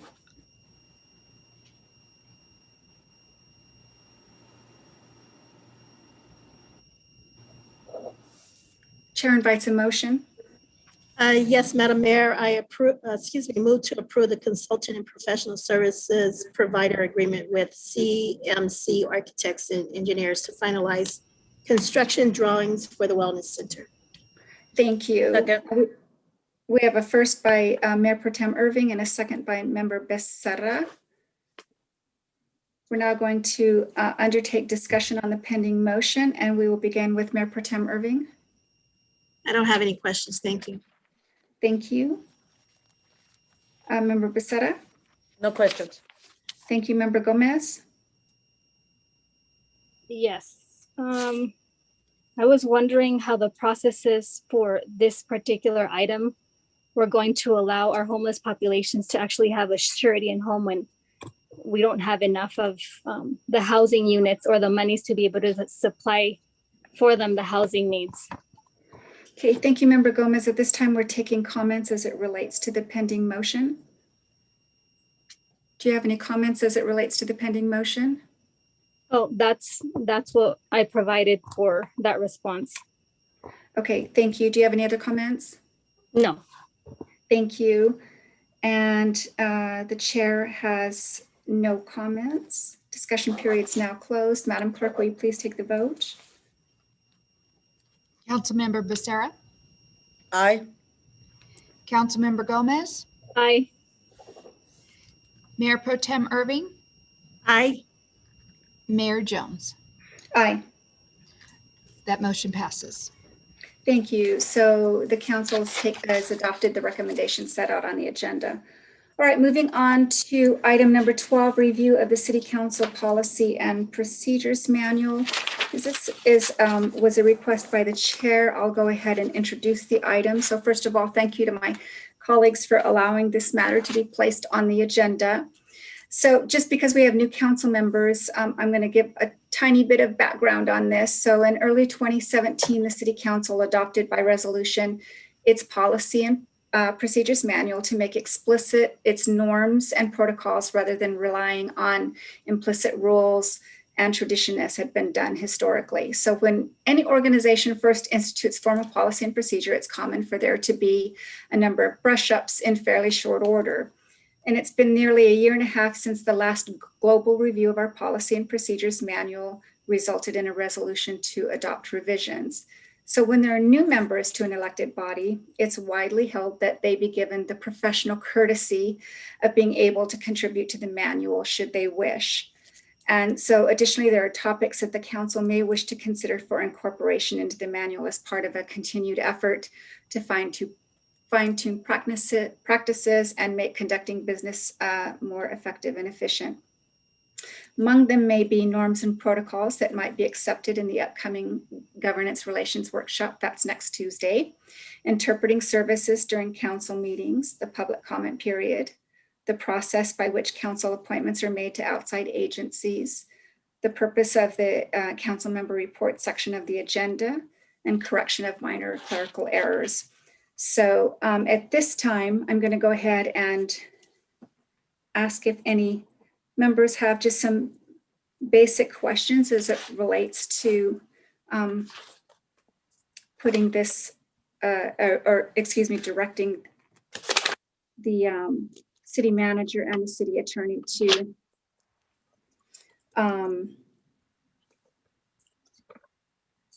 review and make recommendations for revisions as may be necessary to the policy manual. Yeah, I have a question. Sure, Member Gomez. So you want a basic question? I don't know what you mean with basic. So you're asking for basic questions, and I want to understand why was the authority provided to the city manager and to the attorney for recommendation rather than the body that's going to be exercising some of these? Yeah, because this is, sure. This is always what is done. It's normal procedure, Member Gomez, and the attorney will certainly send over drafts as Councilmember Gomez is quite aware. This has been done several times since she's been on the council. And so it's up to the council how they wish to respond to the draft. Yeah, Chair Jones, my question was overly answered. I don't know why you have to imply that I knew this. Please move but on. I appreciate, yeah, I would just Sure. appreciate just the question. I'm not trying to be argumentative with you. I'm just saying, thank you. I appreciate that response. Sure. Any other questions from other members?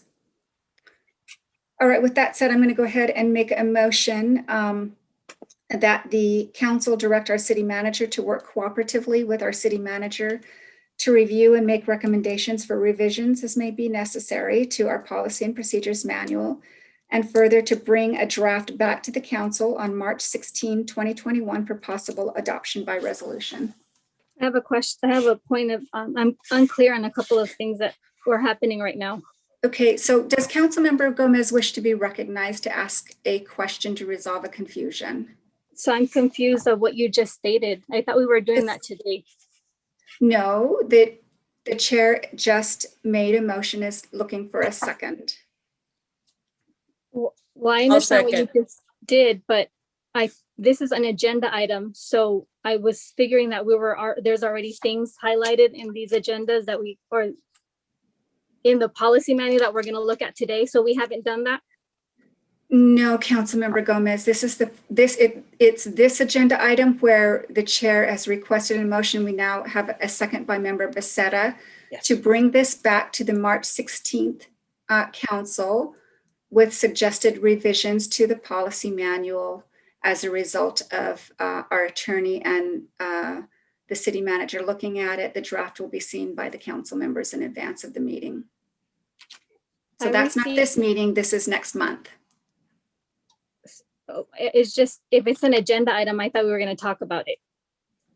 It's an agenda item to direct the city manager and the city attorney to do a global review and suggest revisions and bring back a draft for our consideration.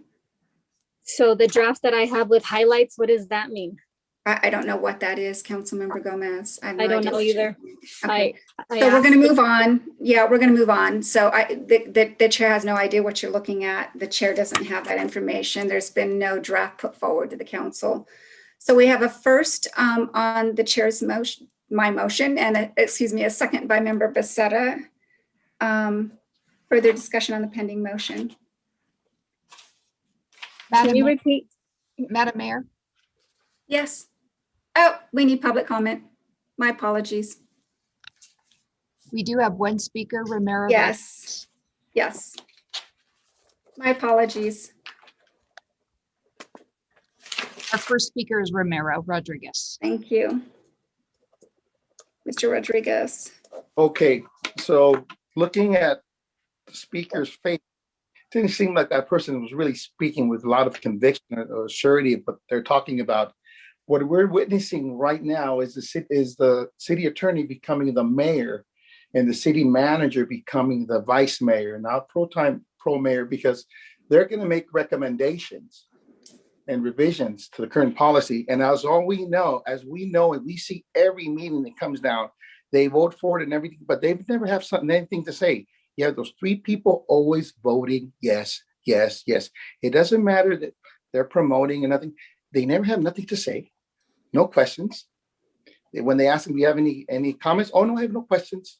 Or no comments, nothing. It's already prefabricated and understood. So right now, how I see it is Mr. Dobrowski is becoming the mayor. You know, you can't call him mayor because we have somebody there that's with an asterisk as the mayor. And then we are going to have the vice mayor, which is going to be Messer. They're going to recommend everything. And of course, the 3 city council members are going to go, yes, yes, yes. And maybe 1 or 2 no's. So this is how I interpret this, to tell you the truth, because you didn't really sell this to me, Ms. Deborah Jones, to tell you the truth. You were more confused when you were explaining it. You don't even understand it. So that's how I saw you interpreting this and telling this to me, the citizen of Victorville, how this proposal was going down. So that's how I interpret it. Excuse me if I don't see it another way, but that's how you sold it. Thank you very much. That's my opinion. So thank you, Mr. Rodriguez, and certainly every member of the audience can exercise free speech rights. But just to make sure that the record is factually correct, this is an item that is going to be, if it passes, given off to our city manager and our city attorney to do a global review. Certainly council members are free to chime in, but ultimately the decision is the council's decision. And as we've seen in the past, there have been times when we've agreed on certain things and disagreed on certain things.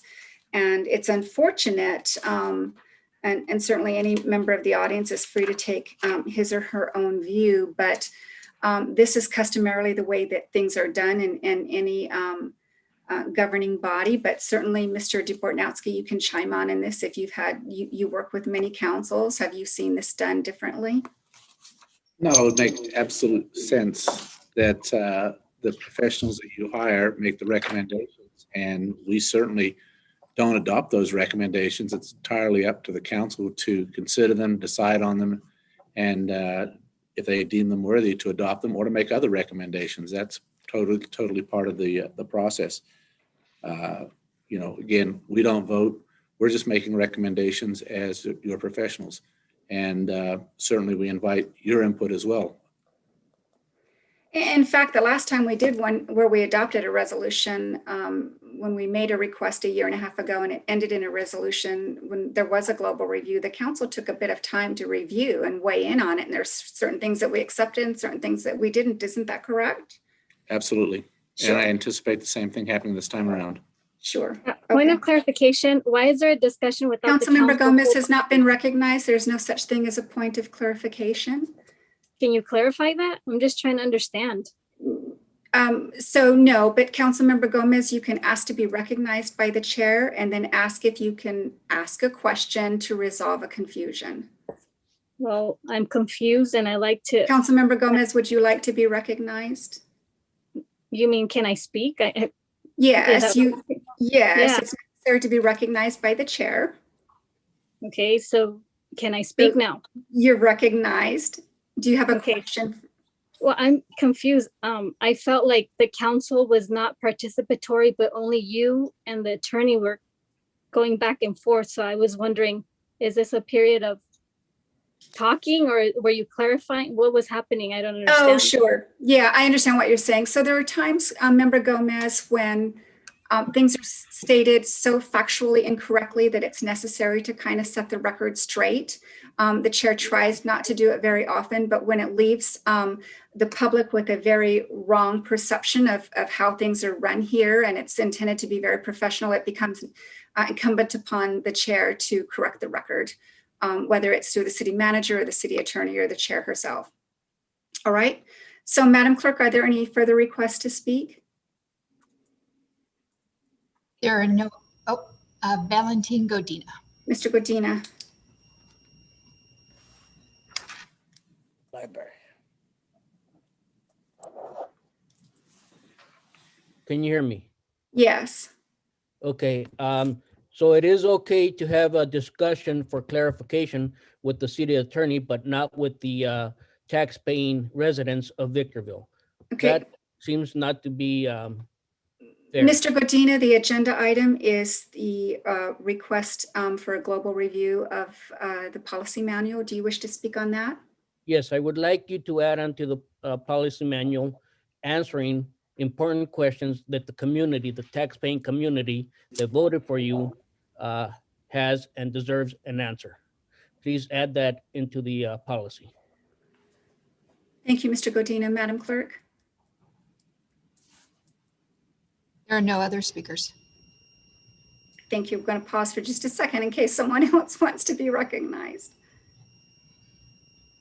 All right, thank you. The discussion period is now closed. The chair brings this item back to the council. And as the chair has already made a motion and it was seconded by Member Becerra, is there any discussion on the pending motion itself, Member Becerra? No questions. Excuse me, no discussion. All right, Member Gomez. Can you state what the motion is? Sure, I'm happy to do it again.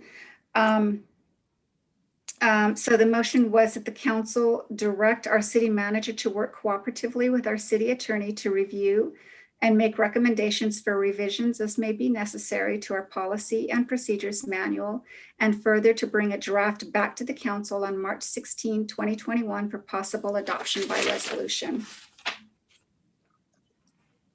Okay, in that, I was thinking that we were going to look at it to see if we wanted input, but that makes it seem like I won't have input because it'll come to on the March 16th for approval, and then the community won't have input.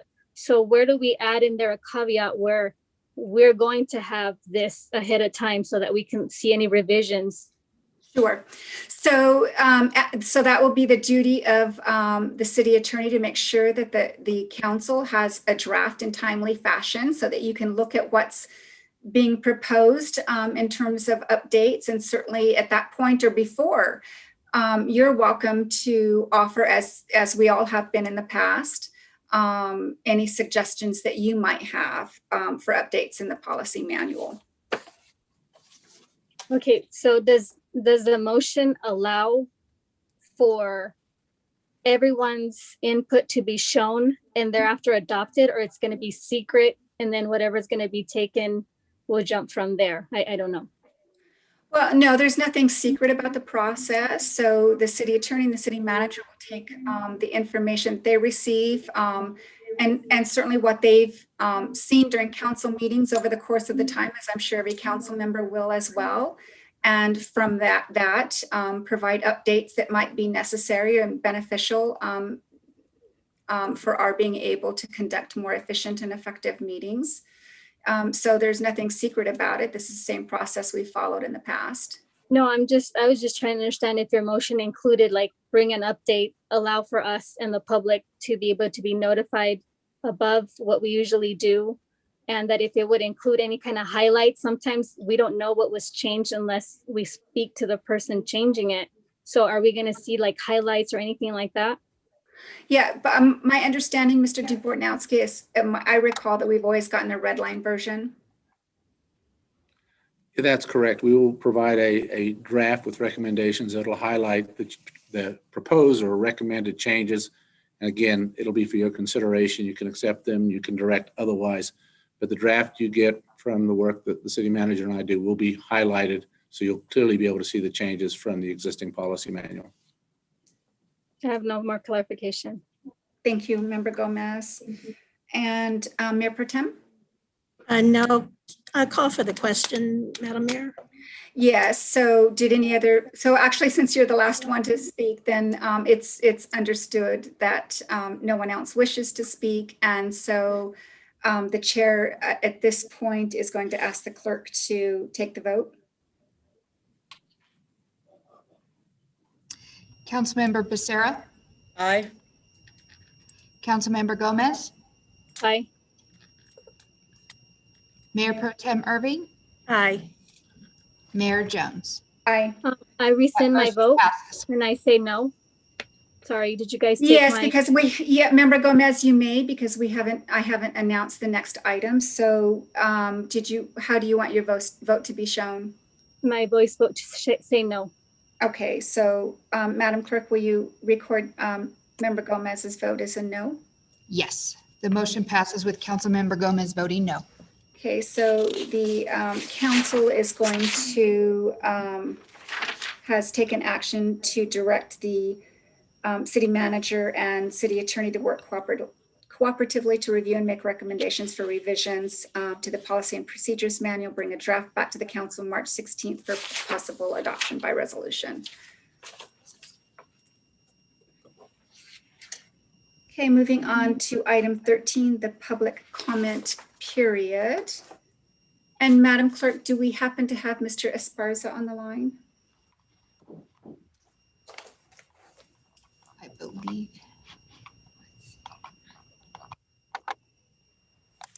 I believe he wanted to speak as to item 4. Yeah, I did see him earlier and I'm not seeing him now. Okay. Mr. Esparza, if you're listening to you, we're waiting with bated breath on item 4, but for the time being, we're going to go ahead and move on. Madam Clerk, are there any other requests to speak? Yes, the next speaker is Karima. Okay, welcome, Karima. Hi, I'm Karima. I am talking today in the memory of the Honorable Dr. Martin Luther King Jr., pressing for representation of Black History Month on the City Council level, one of the most popular figures in Black history, and we do nothing to recognize him. So I press the council to acknowledge that. And also, I want to say that we need to allow public comment of emails. Not everyone can make it to these meetings. Some people are working, they have families, they have lives. So it's unacceptable that emails are not being publicly read. And also, I want to end with a question. When will the porta potties, hand washing stations be delivered to the Winco encampment? I noticed some encampments are getting porta potties, hand washing stations, but water is a human right. Toiletries are a right, and we need to take care of our homeless. Thank you. Thank you, Karima. Madam Clerk? Maggie Martin. Ms. Martin? Can you hear me, Madam Mayor and Council? Yes. One moment, I need to cut over to my notes here. Okay, so it's going to be a variety of short jumping around. So I'm not going to use the pronoun he or she. I'm just going to say they or an. An attendee has been coming a long time and should know by now that the council is prohibited from answering questions. That's 1. 2, when questioning the salary schedules of city employees, you might want to go to Glassdoor, type in the job titles, and you will find they are very comparable to other neighboring cities. By the way, that's something I did with the constant complaint about Mr. Metzler's salary. It's spot on, comparable. And for a council member, the correct word you're looking for is comment or commentary. There's no such word as commentary. For another audience member, there's a completely paved and easy access road to the library. Go see for yourself, it's there. It's not blocked off at all. With all your demands for answers from the council or for documents, you can do a Maggie, public Miss Martin, we're not going to speak to members of the public as it's not within the purview of the city council. I'm confused, Your Honor. Can you restate that? My understanding was that you were talking about an audience member who talked about library barriers and so forth. So what another audience member says I'm or thinks responding is, to but it's not within the purview of the city council. So it has to, Well, I'm not sure this which item has context to be it would within be the subject matter jurisdiction of the city, and the thoughts and methodologies of other public members is not within our purview. But the subject matter is within your purview, correct? Sure, as long as you're not talking about a specific audience member. I'm not. That's why I'm not saying names.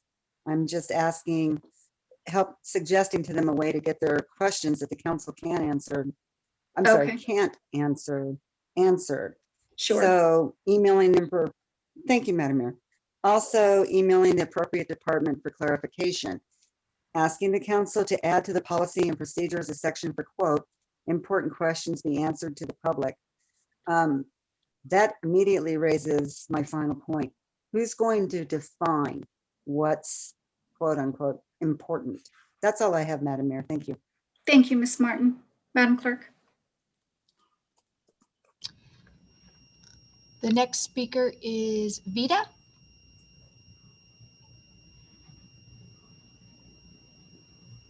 Hello, can you hear me? Yes. Hi, my name is Stephanie Vida Pasarin. I am a resident of Victorville, and I just wanted to speak on item 10 and 11. I just didn't have a chance to raise my hand. And so I spend a great deal of time in Old Town today. And so we were talking to some of the people down there, businesses and residents around Korea, and just some of the additional investments that are happening in Old Town. And some of the things that we heard today were written down, but we just wanted to make sure that they were also communicated to council. And so some things that we heard today were, one, thank you for the investment in our homelessness community, that we see a lot of resources down in Old Town, but they tend to be just day resources. So there are immediate needs, and there still needs an additional investment for a place to lay their head at night so that they can move on and really, become, the productive members that they need to be. Another thing that we heard from a new resident that moved into Old Town in 2017, Keisha, was that she's seen a tremendous amount of mental illness, drug addiction, and alcoholism. Again, these may not be new things, but we just wanted to make sure that we uplifted those comments from the public. And the last thing that I wanted to share on a personal level was in regards to the street safety again. So in walking around today, 2 cars did not stop while I was crossing the street along 7th and A. And, I'm just one person, and thankfully I have a little bit of street smarts and I was able to skew it. But, just those kinds of things are constantly happening, and folks have been killed, and, there's just a lot of close calls. So I just wanted to uplift some of those things. I know you guys have a lot of things in the works for the neighborhood, but I just wanted to uplift those comments from the community. Thank you. Thank you, Ms. Vida. Your comments are very much appreciated by the council. Madam Clerk. The next speaker is Romero Rodriguez. Mr. Rodriguez.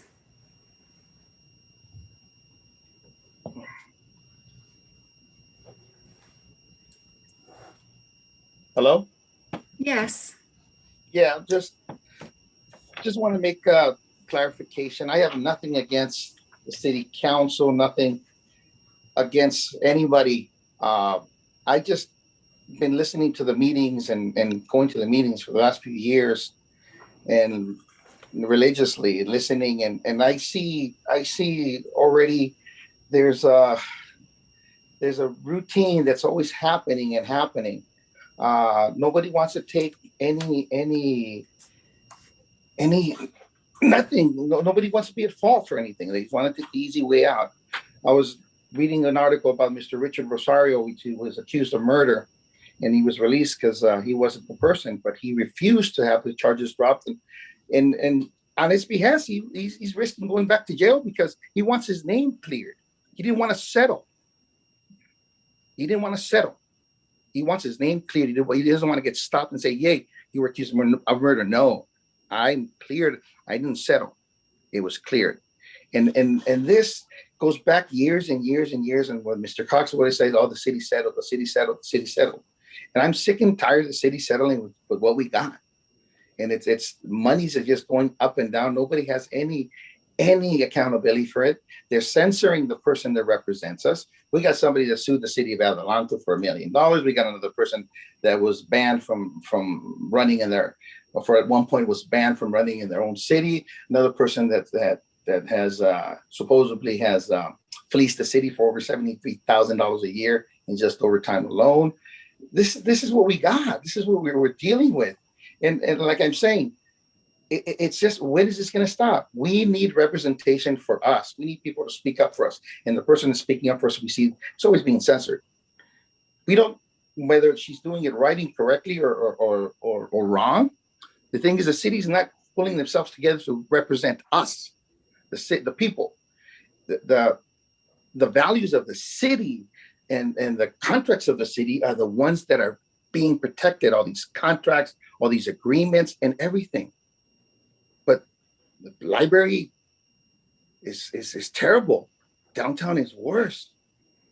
You got a man complaining about there's too many people. How are we going to charge people driving down our street? It's all about money. But money's not going to where it's supposed to. It's going to where it's always been going to. And that's my problem. That's the problem of us, the city.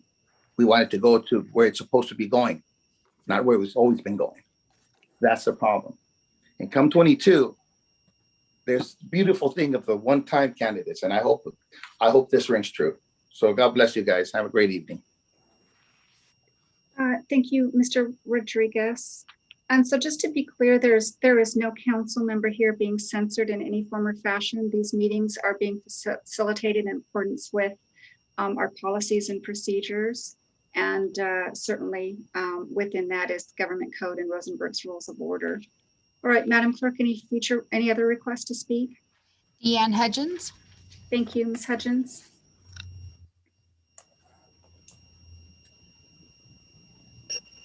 Hello? Yes, welcome, Ms. Hudgens. Hello? We can hear you. Thank you. Thank you. I submitted an email that I think that all of the council members probably had, but I decided I wanted to publicly speak my email. I said, "Good evening, Mayor and council members. As a resident of Victorville, I am concerned that Council Member Rita Ramirez has shown negligence in performing her duties and responsibilities as an elected council member. She has not attended any meetings either in person or electronically since December 15th, 2020. After she was elected, there were other meetings, some consecutive that I believe would have been similar in the length of time, that she did not attend. Council members have a duty to the citizens of Victorville to be prepared, attend and participate in scheduled special meetings and events. Her absences jeopardize the operation of the business of the city. Who has excused or approved these absences? I don't recall any information being provided at the time of a meeting regarding council members Ramirez's absence. The government code states that if a city council member is absent without permission from all city council meetings for 60 days consecutively from the last regular meeting he or she attended, his or her office becomes vacant and shall be filled as any other vacancy. If my math is correct, February 13th would have been the 60th day in this sequence of absences that Councilmember Ramirez has had. Also, in addition, her residency, I believe, is also in question. Thank you, Mayor. Thank you to the council, and have a good evening. Thank you. Madam Clerk?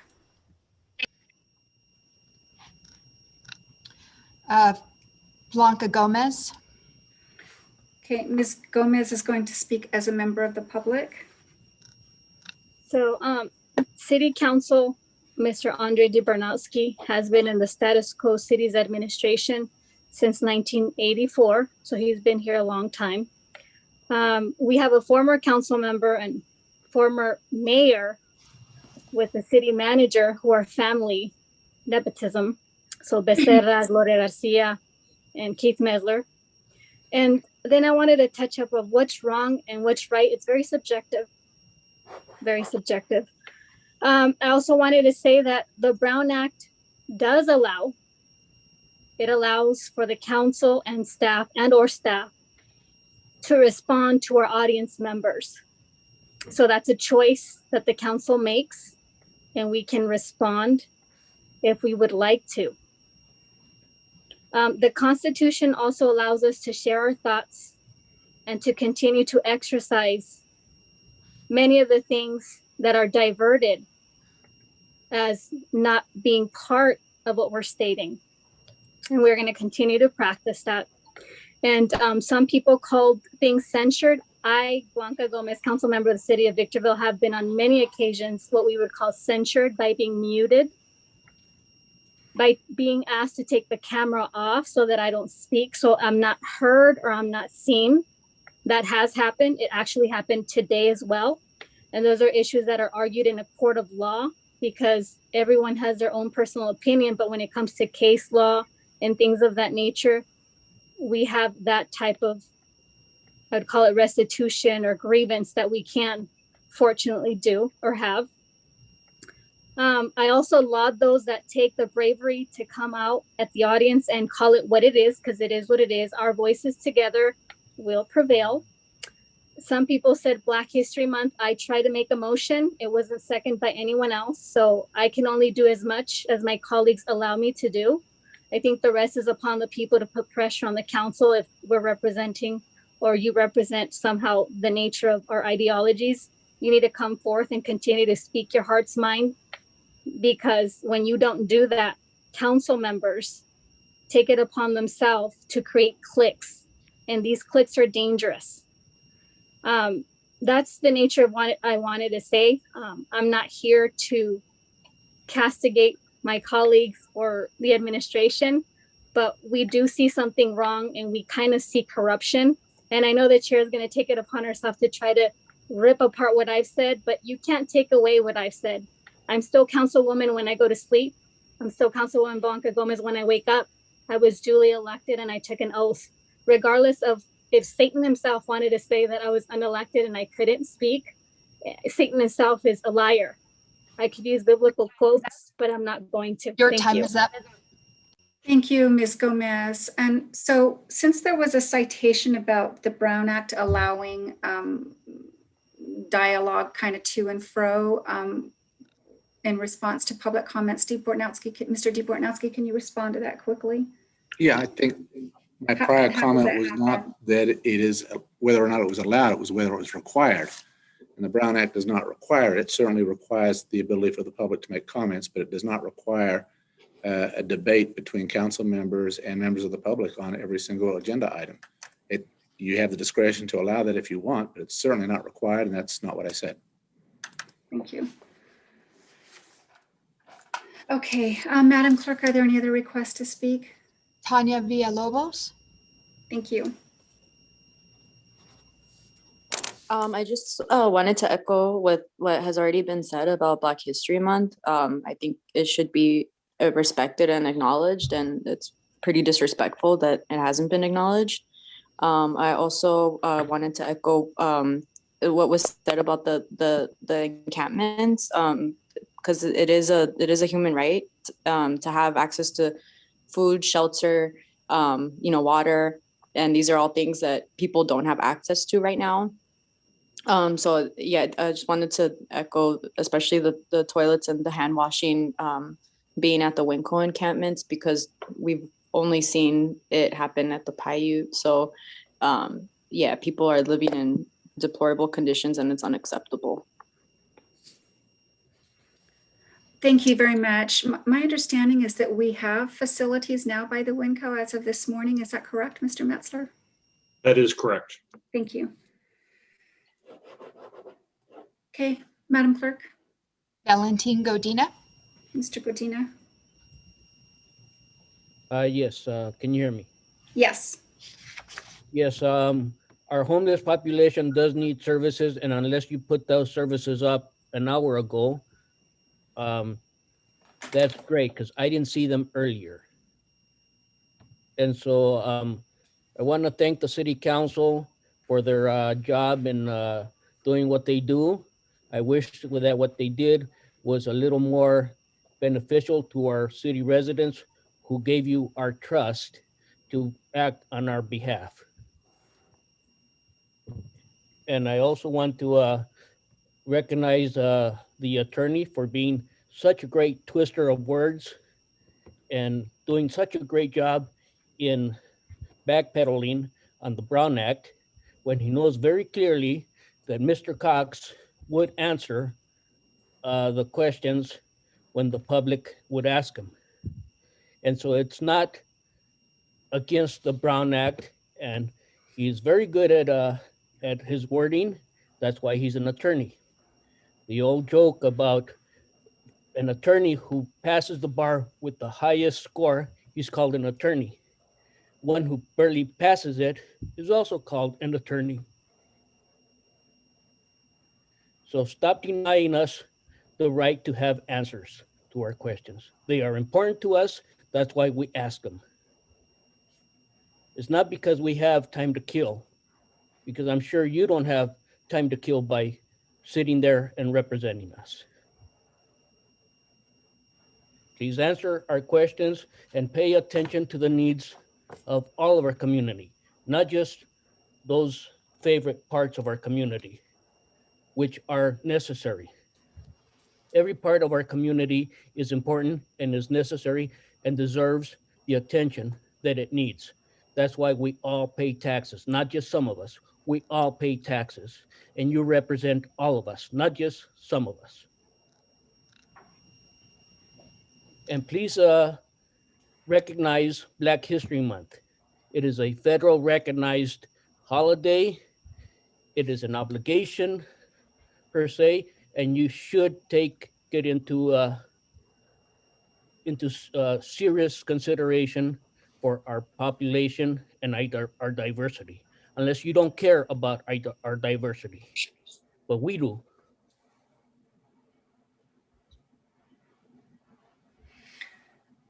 Thank you, Mr. Godina. Madam Clerk. Elvia Hernandez. Ms. Hernandez. Hello, everyone. Good afternoon. I just wanted to cite a little bit of positive reinforcement that I'm elated to know that as of this morning, the Winco encampment has hand washing stations and porta potties. It was much needed, and it came to much dismay of those of us who participate in food distribution to the homeless to know that we would go to one location, Paiute, and they would have sanitation facilities, and we would go to the Winco encampment and they would not. I think we then need to keep this up. You know, I don't want to say that it will be turned back, the decision to keep those hand washing stations and those porta potties. I hope with good faith that just because we stop commenting about these things, that it will not mean that you will not support those that live in those encampments. They are indeed residents. And it's come to my attention that there's still debate on whether or not to acknowledge Black History Month. And it is coming to an end. We really only have a few days left of February. but I would rather say late than never. I do believe in the importance of acknowledging many of the Black residents and acknowledging that Black history is American history. It is a history that we all share. I think it would be a beautiful thing in order to uplift all residents and a sense of solidarity with each other. Thank you. Thank you, Ms. Hernandez. Madam Clerk? Those are all the speakers. Thank you. And has Mr. Esparza come in at all? He has not. Okay. All right, public comment period is now closed, and we're going to move on to item number 14, the city manager reports. Mr. Metzler. I'm sorry, Madam Mayor? Yes. There was one hand that popped up. Was it after I closed the public comment It was, period? it was same timing while you were saying it. Yeah, okay, we're gonna allow it. Okay. Yvonne? Good evening. I apologize, Madam Mayor. I was trying to get it in, to raise my hand as you were saying it, so I apologize. No worries. Thank you for having me. Good evening. My name is Yvonne Moyes. I'm the president of the San Bernardino County Teachers Association, but I'm also a local resident here in the Victor Valley area. And I just wanted to come on tonight and just kind of echo some of the other comments regarding Black History Month. I think this is a very important part of history, and I'm a history buff by nature. So I think it's so important that we celebrate everyone's history, no matter color or origin. And I would ask that the city council just acknowledge that this is an important part of who we are and important part of our community and the folks that live here. So I appreciate the time, Madam Mayor. Again, I apologize for getting it in under the wire, and thank you for having me here today. We're very happy to hear from you. Thank you, Ms. Moyes. All right, now the public comment period is closed. Mr. Metzler, item 14. Thank you, Madam Mayor and members of the council. To address our typical attempts to celebrate Black History Month, we normally do. And unfortunately, this is the year because of COVID, we've been limited in our ability. In fact, we very traditionally celebrate at our Civil Rights Memorial here at City Hall that we developed back in 2014. And we usually conduct the celebration on Martin Luther King Day. Unfortunately, because it's a very typical gathering, and we actually coordinate that with the Delta's Peace March, because it constitutes a gathering, and because we're in this COVID pandemic, we've had to cancel not only this event, but many other celebrations that we undertake. But it's normal practice and very customary for us to do something more celebratory, especially during Black History Month. So I did want to raise that point. And then I think I should address that with respect to the homeless. We are, I guess it's saddening to hear a lot of the comments that seem to be somewhat suggestive that we're not doing anything. Or maybe not doing enough, but I can tell you that your staff is dedicated to exhausting all efforts to not only reach out to the homeless community, but provide extensive amount of resources. We work very closely with our homeless services providers. We even put up our own warming shelter out at the airport. We coordinate with High Desert Homeless to provide transportation services out there. The sanitation stations have been going back up. And then of course, we're making tremendous efforts towards, as we did tonight, approving the design work for an ultimate, more permanent location. So we will continue moving in that direction. Perhaps we will work a little bit harder to promote all that we're doing so that the public is got greater awareness of what we're doing on the homeless front. In addition to that, relative to the library, tomorrow's a big day. Tomorrow at 5 p.m., joined via Zoom or by phone, but we're actually conducting a special meeting of the CSAC, which is Community Services Advisory Committee, and they're going to present the draft library master plan. Our consultant, Godfrey and Associates, will present an overview of the draft plan, answer questions, and collect additional public input regarding the effort before preparing the final report for presentation and potential adoption by the City Council. Council. If you want to join that meeting, you can visit VVCity/CSAC 21721 and enter the meeting ID number, which is 934-298-0429, or just call us at 669-900-9128. In addition to that, we've got a virtual workshop for the general plan update. We're going to focus on the land use element. Community members are invited to participate in this virtual public workshop to discuss an update to the city's land use element. For questions, you can reach us on our city website or call the planning department at 760-955-5135. We're celebrating Dr. Seuss's birthday at the Victorville City Library. We're going to conduct that on Facebook, on the city's Facebook, Instagram, and Twitter. Celebrate Dr. Seuss's birthday on March 2nd and enjoy live readings, English and Spanish, of Dr. Seuss's classic books by Mayor, our very own Deborah Jones, Mayor, along with our librarian, George Carter, and staff. There'll be quizzes and a chance to win gift bags filled with Dr. Seuss memorabilia. Information can be found calling our library. Also, if you want a chance to win a free hamburger or cheeseburger from In-N-Out, March 8th through April 17th, coordinated in partnership with In-N-Out and the Victorville City Library. Read 5 library books and earn either that hamburger or cheeseburger, and you can get information on that from our city library as well. That's all I have at this time, Madam Mayor. Thank you. Thank you, Mr. Metzler. All right, we're going to move on to item 15, discussion and possible action regarding upcoming agenda items. We'll begin with Member Becerra.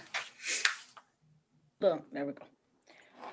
Madam Mayor, I would like to bring up for discussion of possible action for removal of Council Member Rita Ramirez from the council.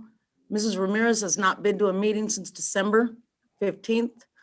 I don't have the exact dates. I would need to get that from the city clerk, but she has not attended a meeting since December 15th. Also, Ms. Ramirez does not live in the city of Victorville. She's not lived in the city of Victorville for 18 past months. I'm requesting that the city attorney bring it to the city council next council meeting of the actions we can take against her removing her. Is that a request for an agenda item? Yes, ma'am. Right. Is there a second?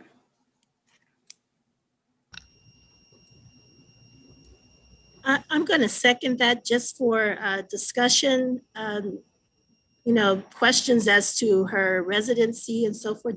Is there any documentation to suggest that she's not a resident? And is there a reason why she hasn't attended since, what is it, 12/15? I would like to discuss that. So yes, I second that we put that on the agenda. So then that's part of your intent of the agenda item, is it, Member Becerra? Yes, ma'am. Okay, Yes, ma'am. thank you.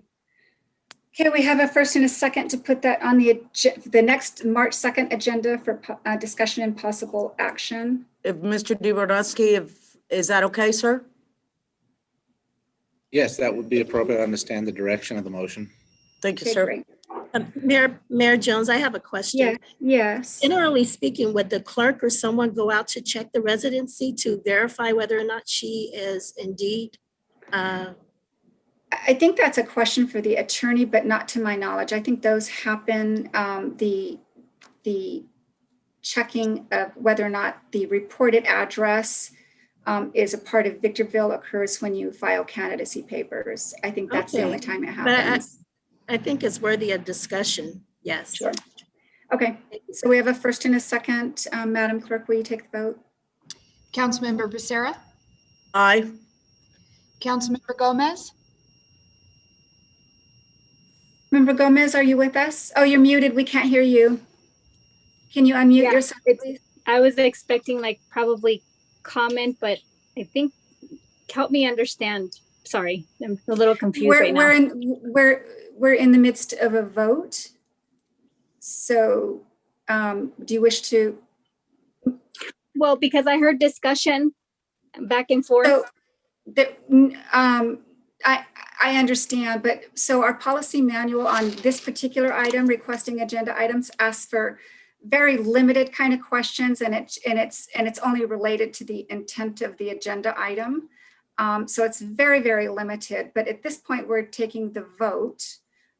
So Madam Clerk, do you wish to proceed? Yes, Councilmember Gomez? So, so there was a little bit of talk. Is that what you're saying? Like, Councilmember just a Gomez, little we're bit? taking the vote. You're out of order. Do you wish to Right, vote? I needed to, I needed clarification. Like I said, I'm confused. Okay, Councilmember Gomez, I'm sorry, but the chair has asked for the vote. The clerk has begun taking the vote. We're in the vote. So do you wish to vote? So additional Right. comments are I'm going to be out of order. I'm seeking to be recognized for the confusion that I'm trying to clarify. Okay, so Member Gomez, I'm going to allow it this time, but the next time the chair asks the clerk to take the vote and we are actively in the vote, there's going to be no further questions. So please Okay, proceed. so then would you like me to step in when someone else is speaking so that you haven't stated that? How would you like me Member to? Gomez, the chair just explained it, so you can proceed to ask a question. Yeah, so there was discussion going on and I didn't understand. I thought when we put out a motion, we don't have any discussion. And so I was confused as if we were having a little bit of discussion or it was just my misinterpretation. Sure. So Member Gomez, I just explained that a moment ago on this item. Our policy and manual does not allow for the typical discussion. It only allows for questions for minor clarification, really as to understand the intent of the requested agenda item.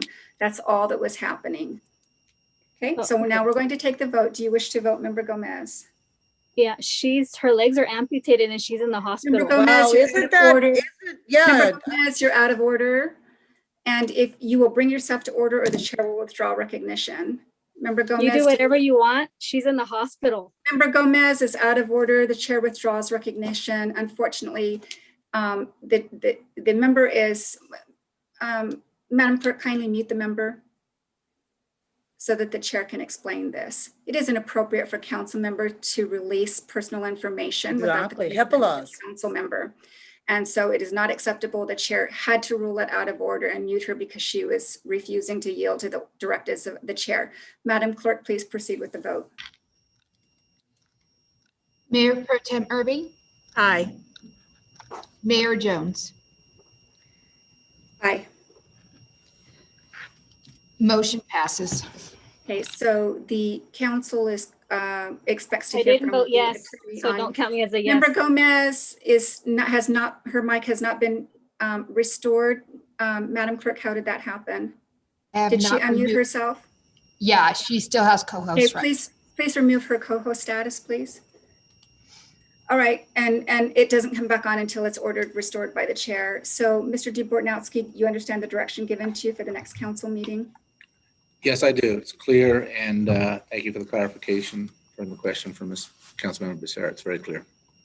Okay, thank you. Member Becerra, did you have any other requests for agenda items? No, ma'am. I'm gonna leave it to see if one of our other council member brings up for Black History Month. If we could bring it to the council. Mr. Metzler, are we doing any kind of presentation to our local community? Or like you did say that with COVID, everything is still on lockdown? We continued with the essay contest that we normally do. And we actually posted, we did a promotional posting announcing the winner and the story that was written. It was actually about Jackie Robinson this year. So Yes. we've got some information out there on that. I can work with the PIO to try to elevate that so that it gets a little more traction. If you could, sir, thank you. Madam Mayor, that's it. Thank you very much. Okay, thank you. So I presume that question was related to whether or not you were going to request an agenda item on that? Yeah. Yeah, Oh. okay. Yes, ma'am. Yeah, okay. Mayor Pro Tem Irving, do you have any requests? Well, I'm not sure. Is she requesting a proclamation for Black History Month, Councilwoman Becerra? Yes, You're ma'am. Okay, I Oh, will. I was waiting for you. I was waiting for you. No, I no understand problem. were Thank gonna you do so it. much. Yep. I'd like to agendize and for possible action to proclaim February as Black History Month. Additionally, I'd like to agendize for discussion and possible action. Okay, can we do that one? Mayor Pro Tem, can we take them one Oh, at I'm a time? sorry. That's all right. I'll second her motion. Okay, we have a first by Mayor Pro Tem Irving. And Madam Clerk, will you kindly restore Member Gomez's mic and restore co-host status, please? So, so this is for a proclamation for Black History Month? Yes. Is that what you're looking for? So, Mr. Tibornowski, can you, I'm not sure my recollection is correct on this. Wasn't this requested a meeting or two ago by Member Gomez? I believe it was. I don't know I'm if not that sure. was the actual request. That's to see specifically what was asked, but I believe that was the just her prior request. So Member Gomez, may I ask you, was that your original request, was to have a proclamation for Black History Month, recognizing Black History Month? I'm sorry, we're not having a discussion. This is a violation. I think we have to keep Member on Gomez, the topic. chair is not seeking your counsel, so I'm trying to make sure that we have a fair request for an agenda item, and I just want to make sure if you had originally made the request. I don't understand why you wouldn't remember. It's a hot topic. Council Member Gomez, you need to stop with the snide remarks. It is just not You need to appropriate stop too. beneath the dignity Stop. of You the need to council. stop. Okay. I'm smart. We're all smart. Councilmember Gomez will stop disobeying the chair, the directives of the chair. You're not my mom or dad or God. Madam Clerk, kindly mute the Mayor, member. She's Mayor Jones. argumentative with the chair and is refusing to follow the directives of the chair. So that courtesy I was seeking to give to Member Gomez is gone. So Oh, okay. Mayor Pro Tem Irving, we'll take this as you originating this request. Okay. And we have a Okay. second by Member Becerra. I just have a minor question on this, not that I'm opposed to it in any way. In fact, I think the last meeting, several members spoke about the beauty of Black History Month, but councils in the past have chosen not to do this because then we kind of have to do it for everyone in every nationality. And the approach has been taken generally that when we have the fall festival, that's when we have our big show of honoring and recognizing the various cultures in the high desert. So I don't know if that makes any difference in. Well, I appreciate your point of view because actually Black History Month, we really should celebrate Black contributions to American history all year long, to be really honest. So this is just in response to so many citizens wishing to honor Black contributions only in the month of February. But I think that, this should be something that we talk about all year long because the Black experience is a part of the American experience. So if you're suggesting that, are you suggesting that somehow I withdraw my You're motion? free to do that if you would like to, but I'm not asking you to do that. I'm just wondering if we're going to go down a path and where we have to recognize, Autism Awareness Month, Epilepsy Month. Okay, I understand what you're saying. So with that, in the spirit of equity and fairness, I withdraw my motion. Okay, so Member Becerra, you seconded that motion. Do you wish to bring it up again? No, Do you ma'am. wish to move it again? Okay, thank you. All right, thank you, Member Irving. Do you have any other requests? Yes, I wish to agendize for discussion and possible action, moving from a reactive approach for code enforcement to a proactive approach for code enforcement.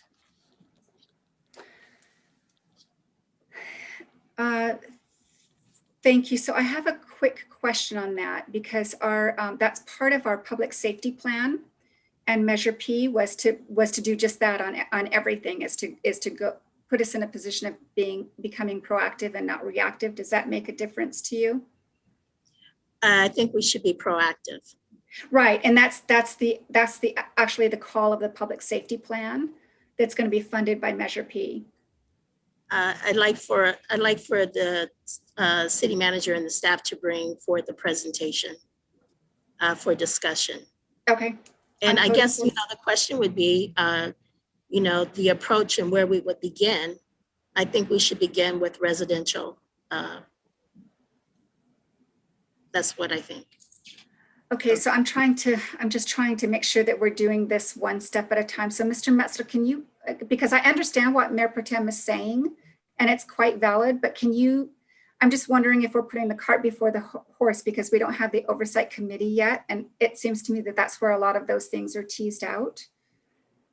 Actually, that's not what we envision really the oversight committee to do. Really, the role of the oversight committee is intended to ensure that monies are budgeted consistent with the intent and then spent consistent with the intent. Actually, you're correct in that the public safety plan does speak to what's necessary to be more proactive and more responsive to the code activity. I think what Mayor Pro Tem Irving is asking for actually would be helpful leading up to the actual budgeting process.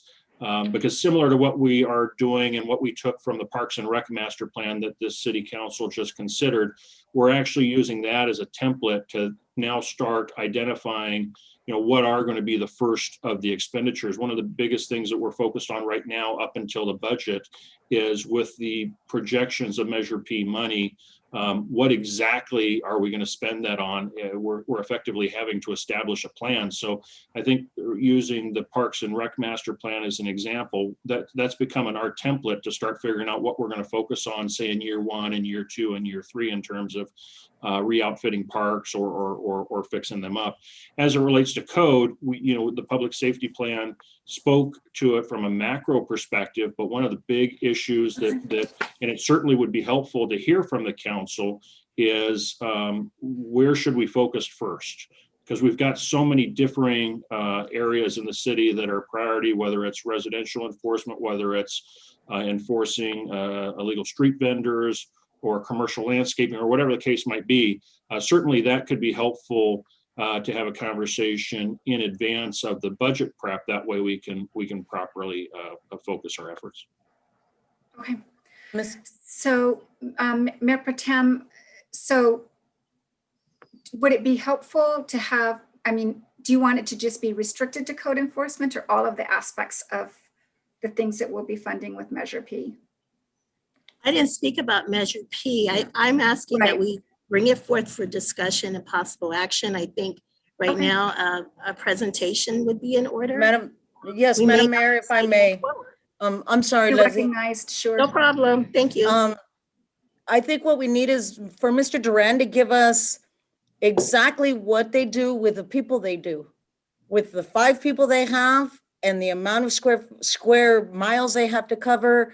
I know what Leslie's trying to ask for. We need to ask Mr. Duran to give us a plan to be out there, like Mr. Metzler is saying, to be out there and figure out how we can look at the illegal street vendors, how we can find the people not paying attention to their yards and things like that, the illegally parked cars. I understand what Leslie's trying to say, and I think that's what we need, like Keith was saying, a presentation from code enforcement in the sense of their needs, their wants, and where we are right now, why we have the open cases. So Well, I want to be recognized too. I'm Gomez, not done. I second Mayor Irving, Mayor Pro Tem's first, and that's what I think. Am I correct, Leslie? I was just about to ask. Thank you. Thank you. Perfect. All right. Member Gomez, you're recognized. Yeah, so I think I know we're in violation. We're not supposed to be having a discussion, even for clarity's sake. It's either yes or no. And we've had a full-blown discussion where she's convincing or you're convincing everybody how we should vote on something. So we have prior knowledge. And what we're doing is the transparency of the people is we're not notifying that. We can't go into this full-blown discussion. You can ask the city attorney, but we've not done that in the past. So I'm afraid that we're already past that position. So if she can't clarify it and we're not understanding, you either don't accept it or you accept it and then she can explain it. So Member Gomez, thank you. The chair didn't ask for your advice on this. So it's my understanding that we have not gone beyond this to the point that it affects issues of transparency if this were to become an item on the agenda. Mr. Dvornowski. Yeah, I would agree. I think all of the discussion between Councilmember Becerra and Mayor Pro Tem Irving was all about sort of refining the discussion, what actually should be on the agenda. And as I understand it, it's going to be a discussion regarding code enforcement and whether or not addressing the current reactionary approach to code enforcement issues versus the needs and the ability to do proactive code enforcement. Okay. All right. With that said, we have a first by Mayor Pro Tem Irving, a second by Member Becerra, and Madam Clerk, will you take the vote, please? Madam Mayor, can I see? Is someone trying to speak? Madam Mayor, can I seek clarification from Yes. Mayor Pro Tem Irving of when she would like to see this report back? When's our next council meeting? Is that the second? March 2nd. March 2nd? Is that enough time to put together a presentation? We can certainly, because I know we're dealing with mid-year at the next one. We could easily accomplish it by the 16th. It might be a push for the 2nd, but we can certainly. Well, let's say the 16th. Well, let's give you ample time. Thank you. Thank you. All right, Madam Clerk, will you take the vote? Councilmember Becerra? Aye. I need clarification of the motion because it was just disturbed by adding a date. Member Gomez, the answer is no. We're in the vote and we're moving on. Madam So you're Clerk, refusing from please. clarifying? Madam, excuse me, Member Gomez, so just an agenda item or so ago, the chair made it very clear that once the chair has requested the vote be taken and we're in the process of taking the vote, there are going to be no more questions. That was made clear to Member Gomez. We are moving on. Madam I Clerk. know, but she said something else. That's why I was adding to whatever she said. Moving on, Madam Clerk. Councilmember Gomez? Absolutely not. They're trying to target street vendors. Did you not hear that? Mayor Pro Tem Irving? Yes. Mayor Jones? Yes. Motion passes with Councilmember Gomez voting no. So that item will be on, will be an attempt from March 2nd, more likely March 16th to have a presentation on code enforcement. And let's see. And I have no requests. Councilmember Gomez, do you have any requests for agenda items? Didn't she speak in? Member Gomez, you're muted. We can't hear you. Okay. So I'm sorry, what did you ask me if I had anything that I wanted to Any add? requests for agenda items? Yes, it was emailed to all of you. And the essence of it was basically to allow the permission for Councilmember Ramirez to continue her excusable absence with at least the majority of the council knowing her situation, because every one of you know it and most of us have visited her.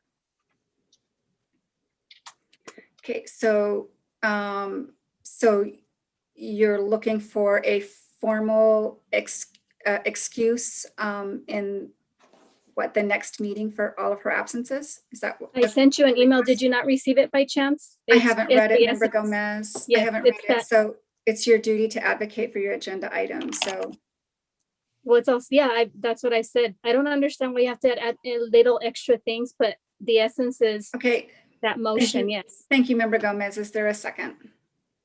Such that it is. There's no second, motion dies. Anything further, Member Gomez? Yes, I also want to do a counter of what Leslie Irving asked. I heard Ms. Becerra targeting street vendors and code enforcement to be implemented. So the general essence of my next motion is to counter the reaction of what it would do to harm street vendors and instead facilitate for them to have warnings or to facilitate a process so that they can come in and have the city allow them to understand a new law and how the city would like to address it.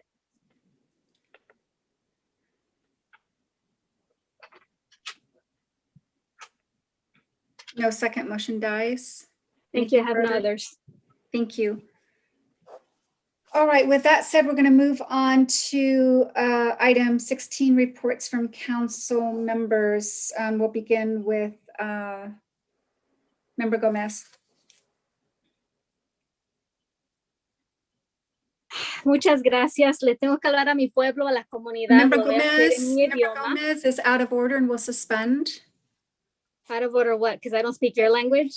So Member Gomez, it's the chair's duty to facilitate meetings such that they align with our high standards of governance.